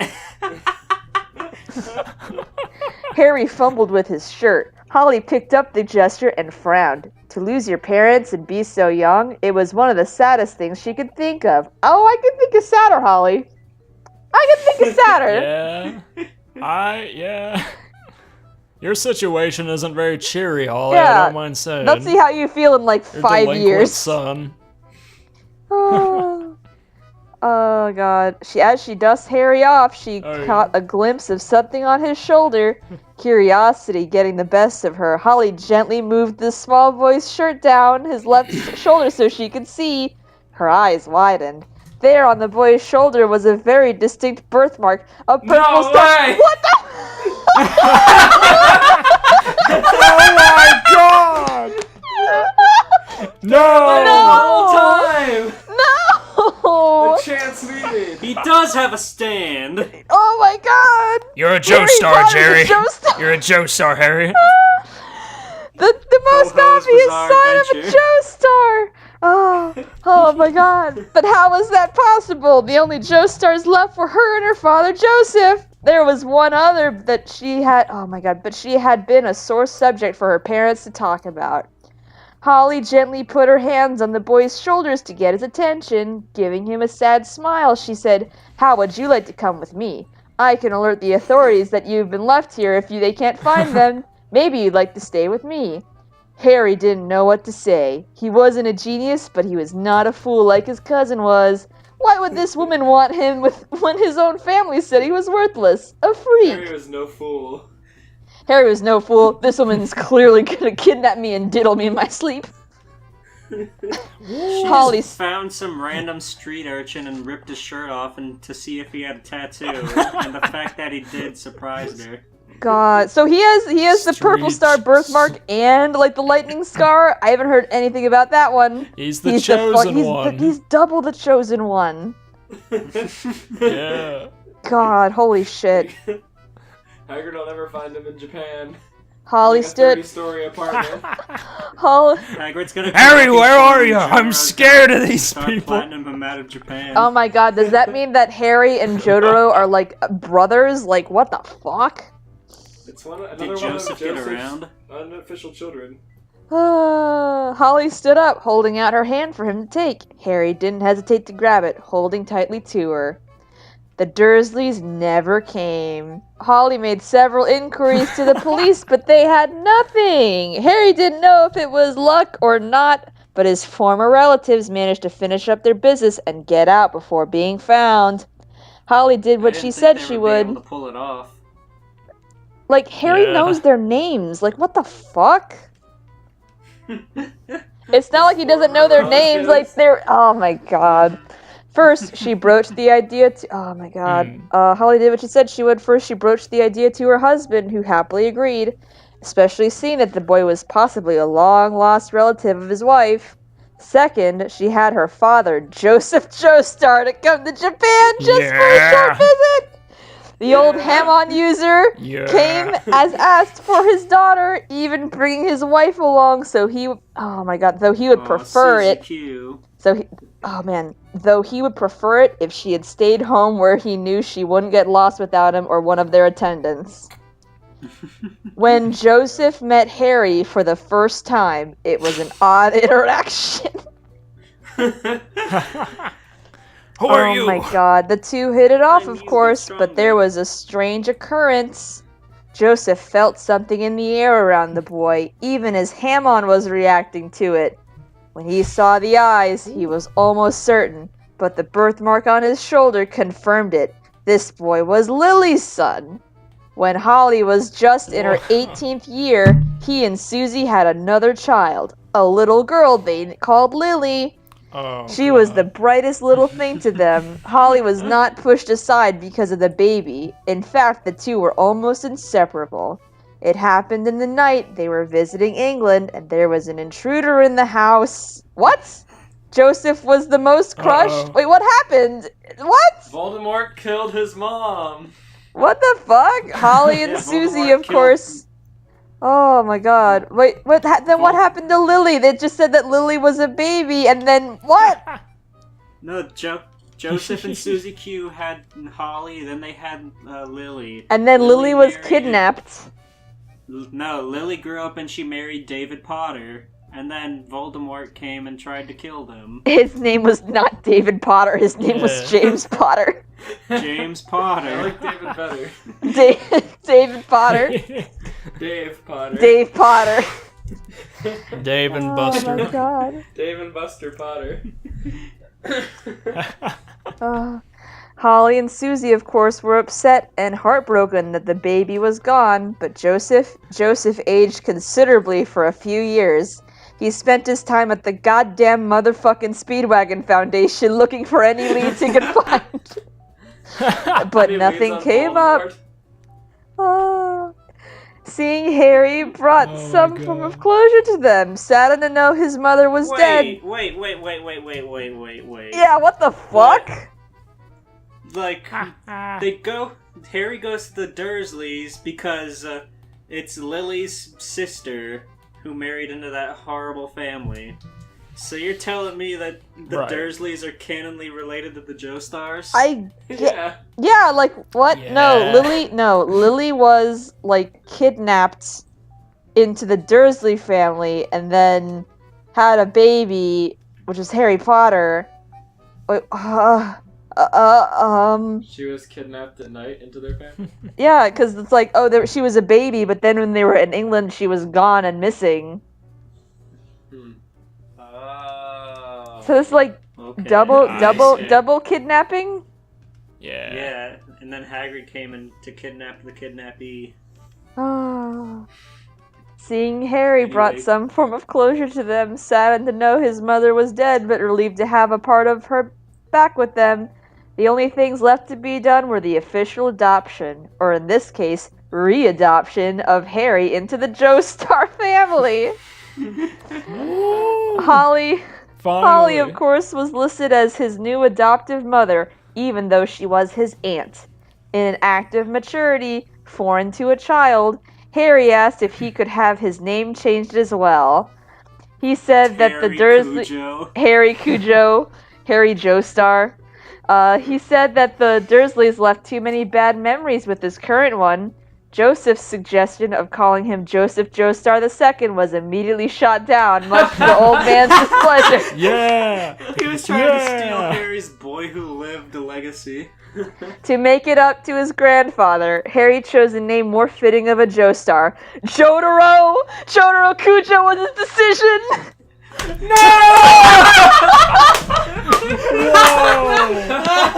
Oh my Whoa! god. This changes the entire story. No! This is Oh good. my god! Here he is, Jotaro Kujo. Oh my god, that's even Like, I don't better! know, how about a Jotaro? That sounds pretty cool, right, Holly? Oh my god, this British kid be like, I'm gonna name myself Jotaro. Yara Yari yara. Yari. You're a Yari, does it? Susie noted how he was keeping a tradition alive by unintentionally being nicknamed Jojo. Oh, Not Oddly Harry. specific, Harry. very specific. Oh, okay, we're time skipping because now it's July 12th, 1995. It had been 6 years later. 6 years later, yeah. Grow up. It had been almost a year since Jotaro Kujo first gained his stand. The last battle with Dio was just a few months ago? What? Oh, they passed the battle? Yeah, or we've just seen it all skipping. already. Like this guy was like, good. man, fuck Stardust Crusaders. I can write a better story. After Stardust Who Crusaders. needs it? Oh Already man, heard it, immediately why tell it after. again? Why tell it again? Why You tell can't. it You again? can't beat it. Yeah, exactly. Jotaro goes Oh, off to become like a marine biologist after that. oh my god. Well, now Harry's my gonna. goodness. I mean, Jotaro. I mean Jotaro Potter. Jojo. Jotaro. Jojo. Potter. Jotaro Joseph Potter. Oh my god. Second. I'm like crying. Jotaro Joseph. Jotaro Joseph great. The real Potter. story begins now. The real story. Joseph Joestar the Second. Potter. Holy shit. Oh my The god. idea of calling him Joseph Joestar the Second was immediately shot down. I wish. I was really hoping that this would be like, oh my god, Harry Potter is Jotaro's like brother, and they're gonna get into wacky misadventures. But Yeah, no, me too. but Yeah, you no. wish. Yeah, Harry oh my Potter God. is does Jotaro now have glasses? Does he now have a lightning scar on his forehead? What is going on? The plot They of took him to the Stardust doctor and they Crusaders is fixed that. exactly the same. Yeah, it's They took him to exactly the doctor and same. he fixed it. Oh my god, He what got the a fuck? stand and got a mean streak. I mean, really, you can go through, like, this is actually a pretty seamless retcon. I mean, I think it's canon. When you really think about it, we Yeah. don't really know much about Jotaro. I don't He like could- he that could the be Harry Dursleys are Potter. canon in JoJo. He Could could, be. he could be Harry What Potter. do you think the Dursleys okay. would look like in whatever his name's art style? I'm working Oh on my it. He's god. covering his scar with the hat. Yeah. Yeah, there we He go. always has really bad vision. The last battle with Dio was just a few months ago. Some wounds had yet to heal, and things were returning to normal. One of the few problems Jotaro had, besides his fan club, was dealing with the occasional stand user that would try to pick a fight with him. Of course, his stand, Star Platinum the World, was not one to underestimate. His stand was powerful without the time stop capabilities. His work to expand its length was going well enough, only lasting 5 seconds as of the current moment. What? That's like the peak he ever gets. Yeah, that's the peak. Like, what? He can only stop it for 1 seconds. second, like, and it's only been a month, and he's up to 5? What do you think Hagrid's stand is? Ah, man. Hagrid could not navigate Japan. He never came into the picture. But could he navigate a stand? He's been No, looking but in for this, Harry well, then for in this so timeline, long. like, He's he never lost. went to Hogwarts. I'm not, what? Maybe he did when he Hagrid's left. still He looking went to for become him. Jotaro. Yeah, he's lost in the friggin' Yeah, streets his, of his Japan. address Going, have you changed, so the seen dude was Harry? getting all this mail, and they're like, fuck. Well, it was like in the first movie, they like went away to that island in the middle of the ocean, and Hagrid still found them. But thanks to the Speedwagon Foundation, they kept this large man away from their son. Yeah, the Speedwagon Foundation has, like, been avoiding Hogwarts' correspondence. Like, nope, you can't get me. They just have 1 million armed guards to keep Hagrid out of their house. Right now, He's like, I have to Jotaro... take that boy to school. I gotta take him to school. Joseph is just like super mad about. I hate wizards. I hate I Hogwarts. hate wizards more than I hate the Japanese. And that's saying something. Right The now... stand is just the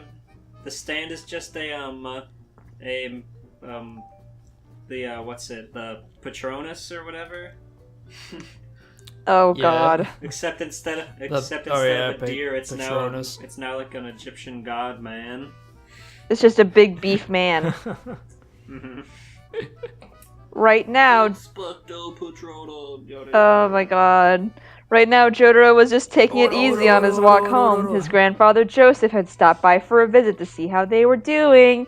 The old geezer was worried more for his daughter Holly than anyone else. Jotaro knew he cared for them both, but the old man was right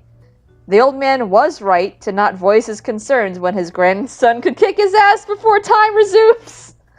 Jesus Christ. Jotaro stops on the edge of a crowd, not uncommon in Japan, especially in the big cities. But it was odd for today. It was too early for it to be the rush of traffic as people came home from work, but it was too late to be the rush to work either. With his large size, Jotaro had little trouble seeing over the crowd. His eyes narrowed on two figures in black cloaks. He almost ignored them at first, but they were no threat to him from over there. And when the screaming But then the screaming started. Oh my god, this shit's popping off. The crowd broke into a panic. There was a small explosion to his left, sounds of wounded crying out for help. He started wading through the throng of people. The throng. Through his thong. Through the thong of people. Throngs Star of- Platinum appeared behind him Through as everyone's Jotaro approached the thongs. attackers. A single hex and they start to panic. One sighs. Pathetic muggles can't even make this fun for us. Jotaro's gonna bash their It's heads. good. Oh my god. Gonna wave their wand at him, and he's gonna break their wand in half and kill them. Focus, Master said to cause havoc so the Ministry would bend to our demands. The other, much deeper in tone, says as another explosion goes off. Besides, this should get the Aurora's attention. Jotaro didn't know what they were talking about. Frankly, he didn't care. They were trespassing and attacking innocent people, and it was time for them to leave. He extends his left hand, Star Platinum rushing forward as time slows down. The stand delivers a swift punch to each target before time resumes. As they are sent flying into a small cafe, Jotaro slowly approaches them. His stand holding in its hands two sticks. Odd, could these be their stands? Is this a pigeon? Yeah. That's gotta be scary. Wizards don't get punched Yeah. like that. Yeah, my god. Through like a window of a cafe? Jesus. Hey, that was just like Harry's third living that time. life Like, now, time man. just picks up and all of a sudden they're just like flying. What hit me? One of the attackers groans. I can't believe they're alive. Hey, Monroe, are you still alive over there? The big one shakes his head, feeling a pounding sensation. Shakes his Barely. head. No, I'm dead. No, I'm dead. Barely. You have your wand on you, Neville? Neville pats down his robe. Nope. Neville's committing a terrorist act in Japan? Neville got his Hey, block knocked off. no, he didn't have Harry with him. It makes sense. Oh my god. He became corrupted, but Where's Draco took Ron? his remembral. Listen, Neville like sheepishly performs one terrorist act, gets blown through a window and killed. Poor Neville, he's like my favorite. Very Neville of him. Neville. Neville pats down his robe. Nope, where the hell is it? Looking for these? The two look up to see a teenager, hands in his pockets, and their wands floating beside him. Interesting stands you both have there, though I doubt you understand what I'm referring to. What? Why would... Okay, how is he doing that? No wand? Clearly some form of magic. Monroe, what are they teaching kids in Japan anyway? I love how they just assume that this is just a thing that happens in Japan. They're European. No wonder. They're uncultured. Oh my god. Monroe stood up, cracking his neck. He starts to approach Jotaro. Before he can get within 10 feet of him, Monroe is sent flying back to the ground. Now the kid was holding their wands in one hand. Monroe, maybe we should get out of here while we can, eh? Are these Canadian now? Monroe, you said these would be easy Hey. targets. Monroe, you said these Even Japanese Neville were can easy take 'em. targets. And now look at him. His You head said is even I could his take head him. is 90 degrees. Neville's head's caved in and Jotaro's holding them hostage in a cafe. Just pummeling them every time they try to leave. Oh my god, the power of magic is no match for the power of a stand. No power of one swift blow to the head. Monroe, oh my god, Monroe should make it out of here, yeah. I'd listen to your friend, Jotaro says, moving to hold both wands in his hands, ready to bend them. I might just snap something important. Oh no. Alright, fine, Monroe barks. He has like their femur in his hand. He has his neck in his hand. Well, like the stands, if you do damage to them, it does damage accordingly. So I you like know. break their frickin' bodies in half. That's true. Alright, fine, Sure. Monroe barks. We're leaving, Neville. Just give us our wands back. Why would Jotaro ever give them their wands back. Look, these stupid things. Yeah, that's true. Snap.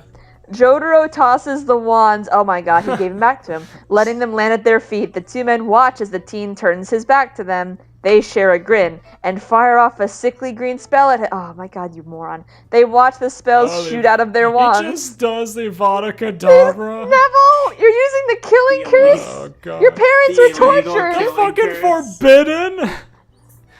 I can't Oh my believe God. Neville's using the forbidden spells. That's the only unbelievable thing about this fan fiction. Exactly. That's great. I'm writing an Neville. angry review and being like, Neville would never. That's so out of character. I know. Please do, then we'll have your stories. Oh my will. god. Sickly New Solomon, they watched the spells shoot out of their wands and race towards the boy's back. They were surprised and even fearful as he turned back to face them, unharmed and clearly alive. Yeah, no shit. Their spells dissipated just before touching his back, like they hit an invisible wand. This boy, clearly a wizard, had cast silent spells all without a wand to wave. Before Jotaro could 6-star platinum on the pair, they vanished into thin air with a loud pop.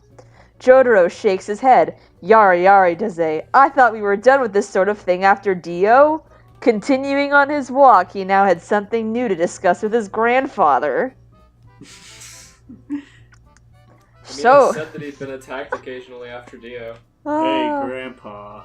Hey, Got a Grandpa. couple of posers around. Hey, Gramps, you'll never guess who I just ran into. Some fucking losers.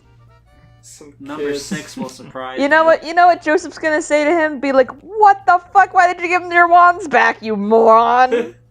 Oh my god! So you... Check the chat, you'll be disappointed. I don't want to be disappointed, Steven. Oh my god. So you just let them go? Jotaro shook his head. No, they just disappeared, Gramps. Some sort of stand, perhaps. I don't know, but they weren't very dangerous to me. Joseph Joestar hummed in thought. Cupping his chin in his hands, he began to pace around the room. Something about this was familiar to him, and without Avdol around to do the basic research or help him to think, he was at a loss. I love how they need Avdol to, do anything. Abdul's the smart one. But they He's didn't... the tech man. He's the tech man. He's the fucking researcher. He's the guy in the chair. Man. But they didn't speak Japanese? That is a fact? Yes. That narrows it down a little. Given that they didn't appear to know Japanese, they are most likely native English speakers. How the fuck, what? That's It's not racist. Japanese, it's probably English. Probably English. It can't be Spanish That or is, oh my Italian or anything like that. It has to be English. European language. Avdol found out to go to Nah. Egypt based on a fly. He's gonna track them down like a business. It's true, it's right. Oh my god. He's got Are a you point. going somewhere with this, Gramps? I think a more intimate investigation is in order. Oh yeah, Joseph, you love intimate shit. Joseph says, grabbing a pencil and paper. I'll just leave a note for Holly, and then we need to head to France to find Polnareff! Yay! Yeah, gotta Oh get my Polnareff God. involved. Polnareff's gotta have an episode or two. We have to have Polnareff in here to kill as much screen time as possible. Why would Get we... his little wiener washed. Yeah, to get his little boy wiener washed. Why would we need him, Jotaro asks, watching his grandfather scribble a note for his mother. Why do we need him? Who's him? This shouldn't have anything to do with him. You are right in that it shouldn't be connected, Joseph begins. But if what you said is true, these people could be looking for Stan users like ourselves, and may have a larger organization backing them. I don't know where he's getting this information. The fly. A fly. A fly! We have to go to France to talk to fucking Polnareff because a fly told me to! The Fly two... buzzed in my ear and said buzz. The buzz. And I decoded it using Morse code to find out that it said Polnareff needs to be in this episode. Polnareff has to... The Good, two good. Joestar men packed up their things. Booking a flight was easy through the Speedwagon Foundation. Through the... the fucking walrus. To the goddamn Steven, you're motherfucking grounded. Speedwagon Foundation. The The Dursurus. Dursurus. Oh, his cheeks. He had a second chin, but I couldn't make it Oh work, my so I God. removed it. Fine day, Sunday. It was being on a plane with his crash-happy grandfather that wasn't. Jotaro made sure that Star Platinum gripped his grandfather in his seat? What? He just like held him Yeah. like in a papoose. In a papoose? The old geezer gave his grandson a dull glare as he felt the stand restrain him. I will be getting you back for this, he threatens. Jotaro leaned back in his seat, pulling his cap down to cover his eyes. So long as we don't crash because of you this time, to cover his What a to cover his pain. scar. So long as we don't crash because of you this time, I'll manage. Joseph grumbled to himself over the disrespect. Glancing out of the window, he could see the island of Sicily down below. That brought back memories. Caesar, Whamu, cars, all the fights he had to prepare for back then. I love it. They have to mention a battle tendency somehow. Yeah. Looking at his hot mama through the keyhole. Yeah, looking at his mom naked. Oh, Jamie, you haven't seen that since Nice. for when Elias moved out of his last Nice. place. Me and Steven got this huge like what is it, like 24 by 32 or something? Some Poster huge size. poster Yeah. of the keyhole scene of Lisa. Oh my Mostly god. black, but in the middle is a keyhole, and you can see Lisa's back. That's awesome. It was good. Pretty powerful. It's gonna be like a center stage right in our house. And then next to that was a painting that George Yeah, did of Mr. right 2, next to giving a Jeffy. thumbs up. With one piece. The plane buckled slightly just enough to awaken Jotaro, who, with no hesitance, looked to his grandfather pointedly. Okay, these sentences are starting to fly off the rails a little bit. They're starting to get their English and their Yeah. Japanese confused. Yeah. Corny. Joseph, what? Joseph threw up his Joseph his threw hands. Okay. Joseph threw up He's his getting hands drunk. in defense. I didn't do anything. Jotaro relented slightly before the pilot's voice came on over the intercom. Just experiencing some turbulence as we make our descent, Mr. Joestar. Nothing to worry about. See? Nothing Oh, to that's worry right, they're about. using Speedwagon money. Yeah, they're using Speedwagon money. Oh, true. Don't worry, this trip's on Speedwagon. So they're like the only ones on this plane, and he's just like got him in like a In a stand papoose? headlock. A stand papoose? Yeah, a big Star Stand Platinum's papoose. wearing a papoose. Oh god, I want this plane ride to be over. Couldn't they just skip it like they do everything else? Like they skipped over Stardust Crusaders? We've already seen Oh that. my We God. haven't seen Papoose Joseph. I would have loved to have Stardust Crusaders, That's but true. Jotaro knows magic. No. And Dio was like a Slytherin. Instead of the other assassins, it's like Hermione and It Draco. would have and- gone exactly the same. Yep. Miss anything. You're right. I mean, Dio fits the role of Malfoy pretty well. Just a little blonde shit. I mean, that really, talks when you a think lot. about it, Draco Jonathan. survived 100 years underwater. I mean, if you really think about it, then like, I really wish that there was a fan fiction of Jonathan and Dio, except it's in Hogwarts, because it would fit. Yeah, that Yeah, would be like good. fucking Phantom Blood, but in Hogwarts. Now How can we Yeah. turn Dio Brando into Voldemort? How can we make that? What kind of anagram can we make? I like lost my Malfoy's nose. kid Dio because Fuck. Malfoy's just like a shithead who makes fun of people for having dead parents. Yeah, he sure does. He has a great PS1 model, though. And for not having Oh. magic. He's just a racist. Jotaro shook his head, Star Platinum relinquishing its hold on the older Joestar's shoulders. Gramps, if you've just jinked us, this will be the last time I get on a plane with you. I thought the fourth time was the last one. Ha ha ha ha ha. With much complaining on Joseph's parts and silent threats from Jotaro, the two Joestar men were driven from the airport near Paris towards the Channel Tunnel. The trip took over an hour. God, this feels like over an hour. Jotaro had lost track of time due to the jet lag. Fortunately, he didn't have to worry about his grandfather driving thanks to the Speedwagon Foundation sending a driver for them. What the fuck? Send an Jo- Iggy Good. to carry them on his back. Iggy's dead. This is after Stardust Crusaders, remember? Oh no. Joseph wasn't too pleased with how he was brushed aside, but resigned to his fate of being a passenger as one of them needed to check the map, and Jotaro should not be distracted. Truth be told, ever since the defeat of Dio, Jotaro and his star planet were becoming something of a force of nature. You were that before. The ability to stop time, even for a few seconds, and the raw power of his stand possessed, were all the proof Joseph needed to trust his grandson with the more dangerous tasks at hand. I'm so, like... I'm having a Triggered. stroke. 'Cause, like, of course, like, what? These characters are so out of character. Of course, well, I mean, I'm saying this, but I haven't taken into account the fact that Jotaro in this fanfiction is, in all intents and purposes, just Harry Potter. But he's I was also about to just say, Jotaro. you gotta say, Harry Potter Jotaro. I'm just imagining all these quotes with a friggin' British light I accent. should do that from now on. Just so weak.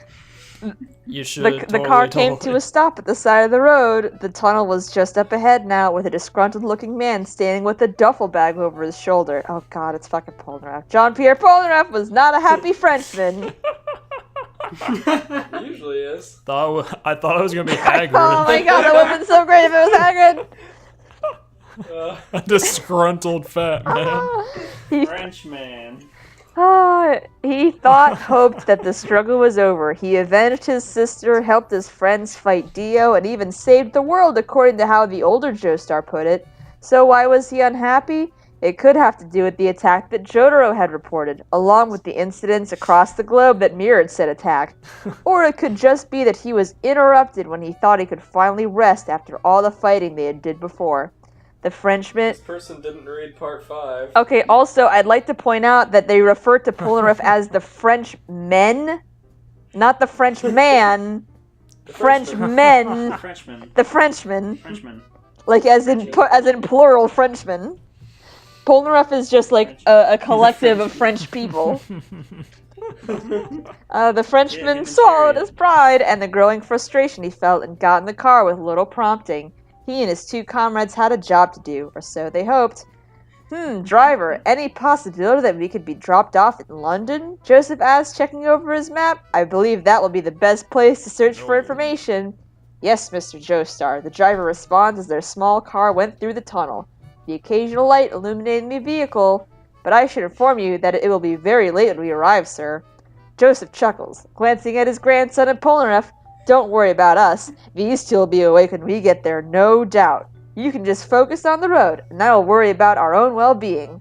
What the fuck? This is so tedious all of a sudden. I know, like, it was so amazing before, but what's going It was like on? breakneck pace. Joseph chuckles. Listen. The Chaos Emeralds. The chaos. Yeah. Oh my god. The drive continued in relative silence. Jotaro was the only one active in the back seat. If there's one word I would not use to describe Jotaro, it's active.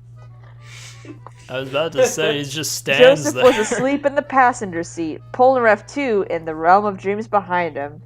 Jotaro, however, was moving, shifting in his own sleep as his body tried to awaken.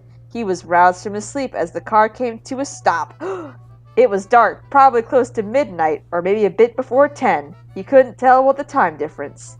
With his two companions asleep, the driver offered to help them inside. Wait, what? Jotaro got out of the car, stretching they've arrived, okay. Stretching out his body after being crammed into a small thing for a few hours that day. The large boy looked up at the building with the word Speedwagon Foundation across the top of the entrance! Why are they here? You think they're gonna pay Just for gotta pay real a visit hotel? to our old friend their friend Speed Oh my god, Weasley. Speed Weasley. Money really stretches. Oh my god. He didn't object to the help, thankfully that they wouldn't have to look for an open hotel at this hour. Jotaro took to carrying his he carried his grandfather bridal style inside. Handing the older Joestar to the staff, Jotaro opted out of resting and decided to go for a walk. Something felt... Handed him to the staff. He's like, here, take care of this. You take care of him. Take care of him. Jotaro kicked the can... Jotaro kicked the soda can that was Kick his the way. bucket. His walk that had originally been meant to be short turned into a long walk. Every step carried him further down the street, close. Where is this going? I know, like, he's just walking away from the plot. Like, He's just walking away. He's gonna get his face sucked by a Dementor. Oh my god, I wish. Something was wrong, and he could sense it. Where's Speed Weasley? Where's Speed Weasley? He began walking He's at a in the faster bush! He began walking at a faster pace. What the fuck? Keeping up with the movement he saw on his left. What? He was as he neared the woman. You know the movement. Wait, what the fuck? As he neared the woman. What the fuck? Where? Oh, further out the street there was a figure walking. Judging by the shape, it was a young woman. He began to walk at a faster pace, keeping up with the movement he saw on his left. As he neared the woman, the followers were revealed as they glide through the air towards her. Star Platinum, he cried out, his stand lunging forward with great speed to grab the two attackers by their black cloaks.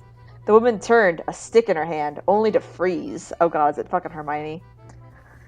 I bet it's Uh-oh. Bellatrix. Star Here we Platinum go. pulled the two cloaked beings back, delivering a swift punch to the head with its signature cry of Aura. He didn't do anything. It's just people in cloaks. It's just people wearing cloaks. It could be Seriously. Halloween for all he They knows. all and wear he's just cloaks in beating kids England. the head. They all wear cloaks in England. God. Jotaro heard the He inhuman doesn't know screams. that. He's Japanese. No, he's not. He's British. He's Harry Potter. No, he's No, Jotaro no, it's Kujo. He was fucking born in Japan. His name is Harry Potter. He changed it. Oh my god. He's Jojo. Oh my god. Remember when the Dursleys left him for dead? Remember when the Dursleys just fucking dumped him? Remember when fucking Holly when the Cujo Dursley stripped became this a boy and was walrus. like, "You have the mark of the Joestar." Then she washed his wiener. And then I washed his wiener. Jojo heard the inhuman Yeah. screams. They resembled as their bodies dissolved into black wisps of smoke. As he stepped into the light, the woman seemed to regain control of her body. With a trembling hand, she pointed the stick at him. Whoever you are, He don't dissolved them with his fists. come any closer. He quirked a brow. Resting his hands in his pockets, he mutters, "Yari yari He does cocked his eye. Is that any way to Wait, I need to about do to this in a say. fucking British accent. All right, you Oh got it. man, I'm a little rusty. Does he? Yari yari does it? Oh my god. Yada, Yari yada. yari does it? Is that any way? Oh my god, I can't do it. I can't do it. I can't. Is that Yada, any yada way to does thank it. someone who just saved your life? The woman gave him a pointed look, fingers tightening around the stick. Yes, well, thank you for destroying those Dementors. I can't believe you called I it. knew it! I Pointed can't at him believe with you her called stick. it so good. They were just people in black cloaks. He punched God right out of them. Yeah. But why should I trust you? Dementors? The woman looked taken aback by his question. Her eyes roamed over him, much like he would have done were she an enemy, before lowering her arm. You aren't a Death Eater? Death Eaters? Dementors? He asked. If you aren't going to say thank you, then I will just go. Nice meeting you. He says as he begins to Good. turn around with a wave of his hand. Good boy, Jotaro. Jotaro Harry Potter was suddenly aware of another presence. Star Platinum was behind him, arms crossed as it stared down a scarred man, now beside the woman with a stick in his own hand. What was it with these people and sticks? They're just assaulting this woman. They like Oh sticks. my god. They're just police batons. He's about to go to jail. Miss Police Granger, baton. didn't He we has a teach stick, you? too. Didn't we teach you not to let your guard down? The man growled at his own hand, as his own hand was trained on him. I don't know how you did that, boy, but you won't be blocking any more of my spells tonight. Spells? Jotaro asked with a shake of his head. I've had enough of you. I'm going home so you don't have to worry about me bothering her. As he turned away from the two, he was met by two more people, each with a stick in their own hand. What did these More the stick Dursleys. figures. What did these two say back in Japan? Wands? Gramps is not going to be happy with this. In some language he didn't understand. He's about to punch a bunch of children.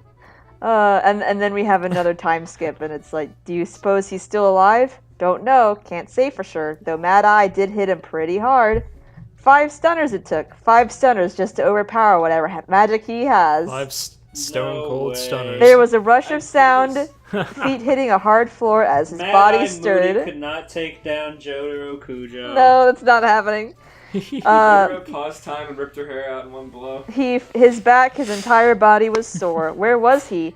He's waking up. Someone get Dumbledore. Jotaro sat up with a groan, his hand floating like a watchdog behind him. He took a quick look at his surroundings. He was in a kitchen, a really old kitchen, and he was surrounded by people he didn't know. Closest to him was a... kitchen. He's in a soup with carrots and peas. A big comical soup bowl on fire. I don't know who these people are. This carrot. Dumbledore hungers. Closest to him was a plump red-haired woman with who Jotaro assumed was her husband, standing beside her. The Speed Weasley! The Speed Weasley, yes! Cooking him up for dinner. Oh my god. At last. To his left in the far We only corner... eat the strongest. We only eat the strongest. To his left in the far corner was a man with a crooked nose and black hair sneering at him. Opposite him on the right was a young woman whose hair seemed to have trouble setting on a color. Well, this is not what I had expected. The end. The end? The end. Oh my god. The end? Of the whole thing? That's the whole thing. What? That's it. There's no second chapter. God. Why? That was one chapter. That was That one went chapter. Nowhere. God. None of that served any purpose for anything. Corey in the house had more development. I know, God. Nothing happened. Nothing The happened. Weasleys left him in Japan, and he grew up. And then Stardust Crusaders was just an event. Stardust Crusaders happened off screen. Yeah. Because nothing different happened. Oh my god, I can't fucking believe this fucking shit. Oh my god. God, that's so good. At least we got. How could it just end? At least we got to see. Should we even do another one? It's already been over 2 hours. I have a really short one I can read. Alright. Top Okay. us off. Okay. And end this nightmare for me. Wait. Hold on. Rate it. Oh yeah. I give it. I would rate the story a Speedwagon Foundation because it's just a plot device to get in the Harry Potter world into JoJo. Yeah, I'm gonna give it exactly one Zeppeli hat. One for Ronald Speed Weasley. Ill-gotten Zeppeli hat. That he got it from Dumbledore when he fucking Ill-gotten died. gains. I'm gonna rate it the entire Part 3 anime, but every time Jotaro takes off his hat, just happens to have a lightning bolt scar there and nothing else is different. I'm gonna give it 7 out of 8 alternate timelines. All meshed into Best one. timeline. Goodness. The best timeline. Well, I wonder entire what the skip state arc. of like the Harry Potter world is, because it's been like 6 years and Harry Potter hasn't been in it. So it's like, has Voldemort just been running loose in England this whole time while he went and saved the world with Dio? Like, what the fuck? I'm sure. He's been on I'm the sure back of Dio was Professor- one of it. He's been on the back of Professor Quirrell's head all these years waiting for arrival. Oh God. Dio and Stardust Crusaders was his last Horcrux, so he probably died. Dio's older than him. Exactly.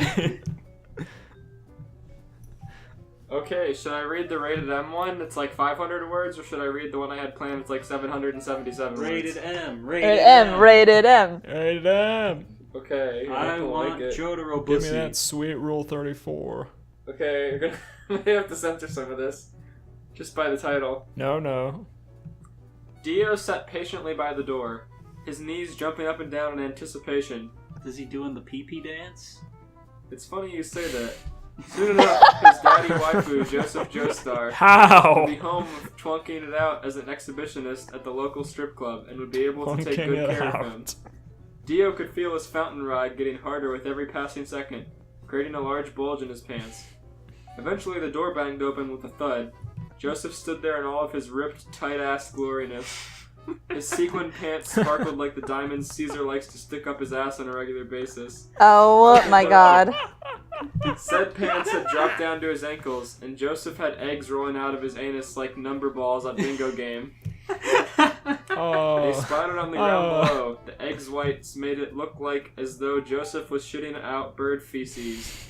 It turned Dio on. ... Babe, you're home, Dio squealed in delight. His flesh pole ripped a hole through his pants. Dio didn't care, though. Joseph's penis also stood tall and erect, like the tower he used as a butt plug earlier that day. So it's old man Joseph?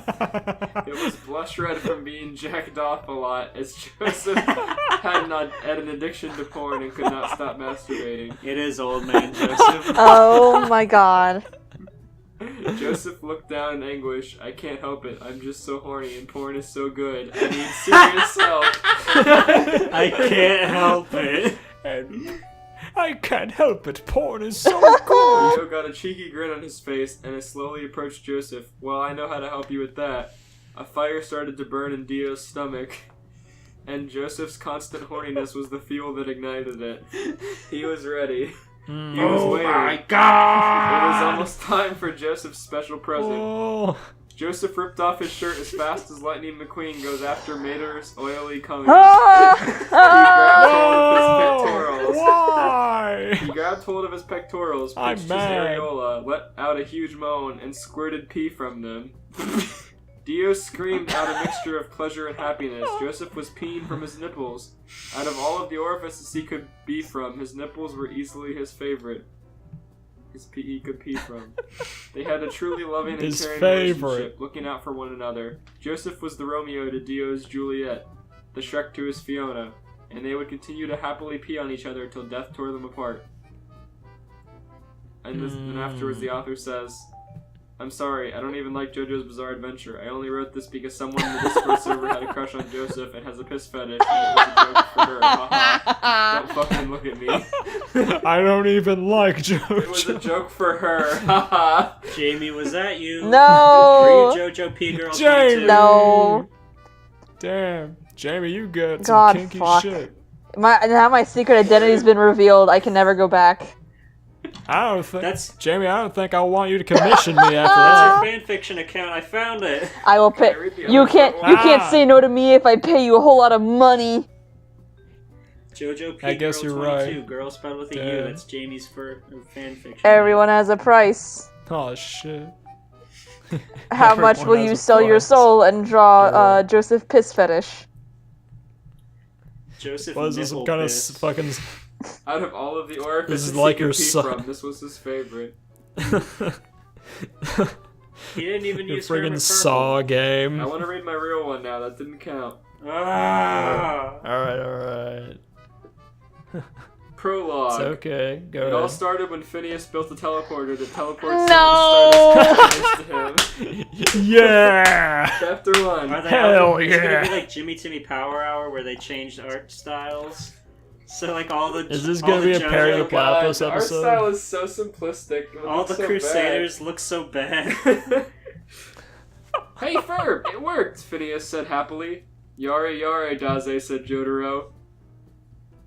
Dio, you did this, screamed Joseph. Bark, barked Iggy. Where are we, said Abdul. You're now in Danville, said Phineas. Yare yare, where the fuck is that?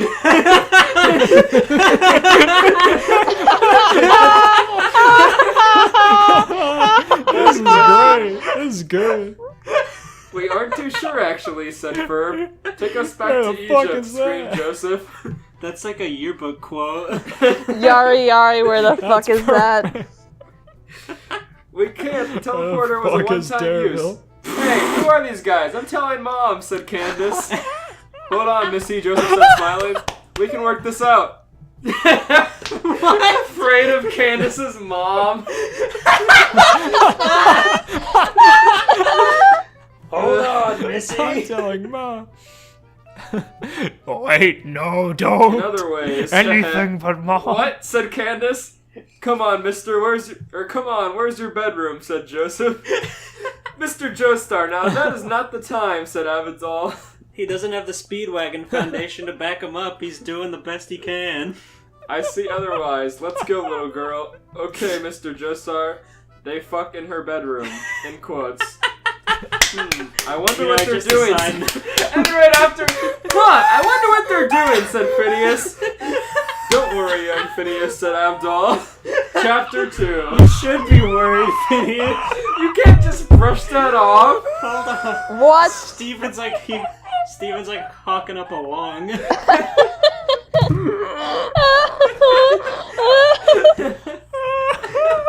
I wonder what they're doing. You don't want to know, Phineas. It's bad. Don't worry, little girl. He fucks Candace and her. Do you think her mom found out? Oh, You're not gonna. They came to this world, and the first substantial thing Joseph does is bang an 11-year-old. Steven, you're not gonna like the next sentence. I'll tell you that much. Oh shit! What is it? How familiar are you with Phineas and Ferb? I like it. It's a decent show. Okay. Come on, go. What you doing? Said Isabella. Stand up! Oh, no, no, no, no, no, no, no, no, no. She dies.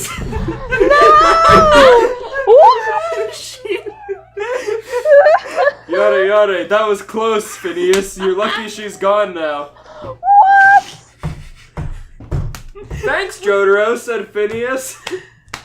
Platypus noise. Bark! Iggy follows Perry. Bark! Perry shows Iggy the underground area.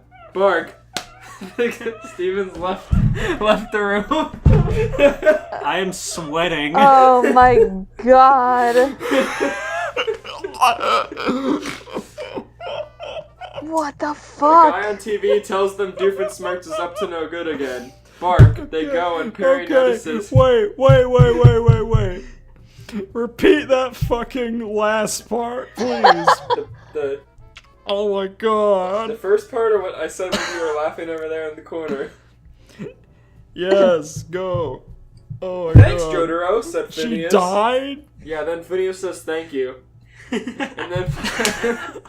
then Platypus noise, bark. Iggy follows God. Perry, bark. I'm Oh my crying. god. Oh my god. That was too much. No that was more. too fucking much. The guy on TV tells them Doofenshmirtz is up to no good again, bark. They go and Perry notices he doesn't look like Doofenshmirtz, bark. Speaks in dog to Perry. It's Dio! Platypus noises. Hey, Colonel Dio Smirts style, right? I'm the strongest. Perry jumps on Dio Smirts and kills him. Bark, bark, No, Dio not Smirts regenerates. Doofenshmirtz. It's Dio Smirts. It's Dio Doofenshmirtz. That's disgusting. Amazing! Dio Smirts regenerates. I love this! You think that could kill me, Dio Smirts? Chapter 3. This is already a fucking 20 out of 10, my man. God. I'm not gonna lie. Zawardo! Stops time and chops Perry in half. Platypus dies. Oh my god, he I killed am Perry! Dio Smirts, the supreme being! Barry! Grabs an umbrella and flies outside with it to find the Crusaders. There you are! Flies down only to see Phineas with a mirror conveniently in his hand, and it melts Dio Smirts. Oh my god. Okay. What was that, Dio Abdul? Said Smirts. Phineas. As if Phineas knows Abdul now. They made friends after he killed their neighbor. He gave him the good word to not go walk into old man Joseph's business. In Abdul's voice, I'm not sure, said Abdul. Hey, where's Perry? Iggy glides back with Perry half dead.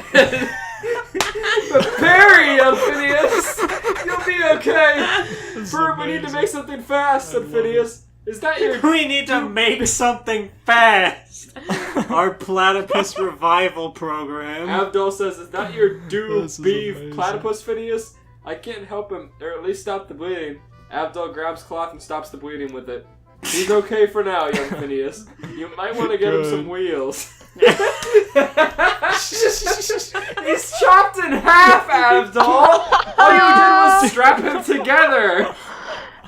Oh all my he god. Maybe he chopped like his legs off or something. Yeah, with I his think he bottom like got half. chopped at the waist, Yeah. and like Iggy just came out with his top half, and Abdul just like wrapped it I up don't so it think wouldn't bleed anymore.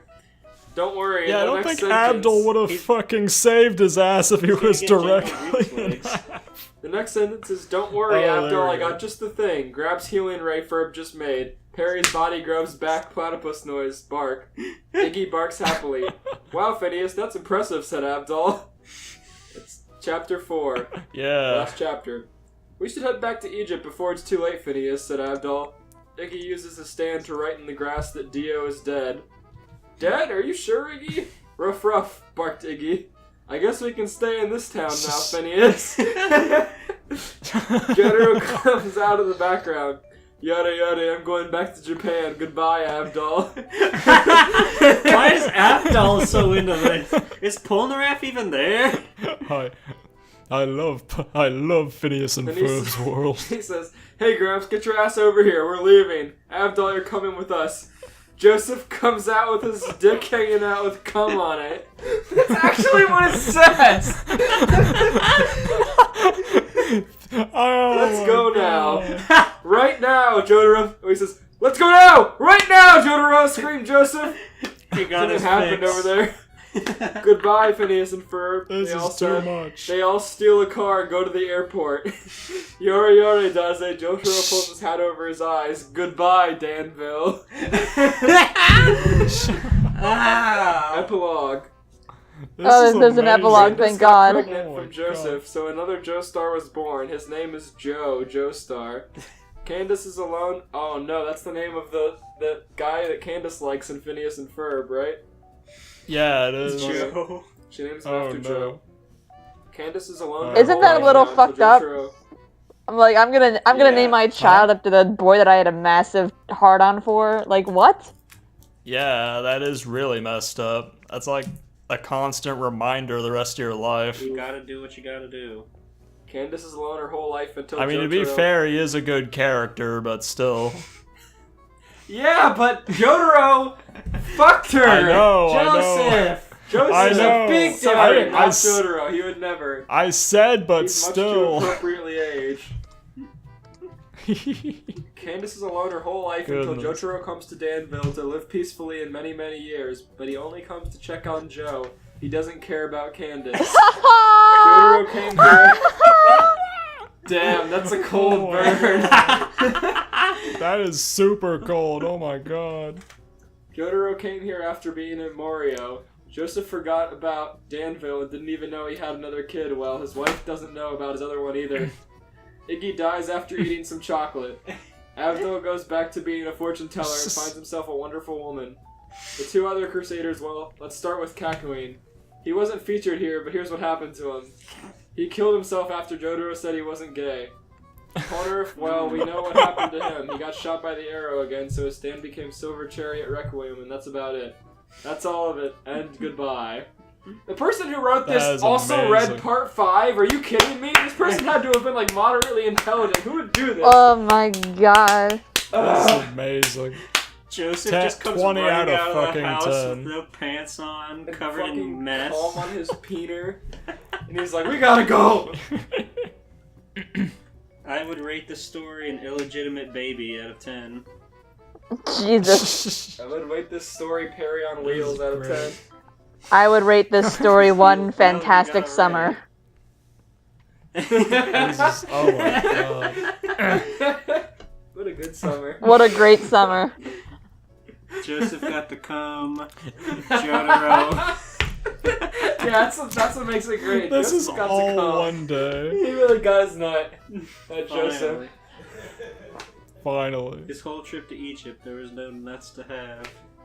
Oh my god, I'm sweating. You don't have any stories, George? This is I amazing. do, but we've been going for 2.5 hours. Everyone read their stories. You read 2. Read your 2. No. This is gonna be the longest episode in history. We'll pick it It up. is. There's JoJo is clearly where all the pinnacle of fan fiction is, so we'll do another episode sometime. Hell yeah. Okay. Totally. Part Part 2 2, later. Electric Boogaloo. Part 2, Yeah, Battle yeah, Tendency. Yeah, that's what I was gonna. It'll be the battle tendencies of our podcast. God. Well, thanks everybody for listening to our show. Jamie, thank you so much for coming on. You're a treat. I hope you know. Aw, thank you. Indeed. It was a great time. Y'all are various levels of sweet and sour and salty. Oh, thank you. You guys all What pick level such. am I? All salt. Don't tell them that. Aw. Steven's a brick of salt. It's okay, you're legally a preservative. You're I guess legally a you're preservative. right. Special guest appearance by my cat. Whoa. Whoa. Can you meow, Danny? Kitty. Nigga. Oh. Can you meow? Yay!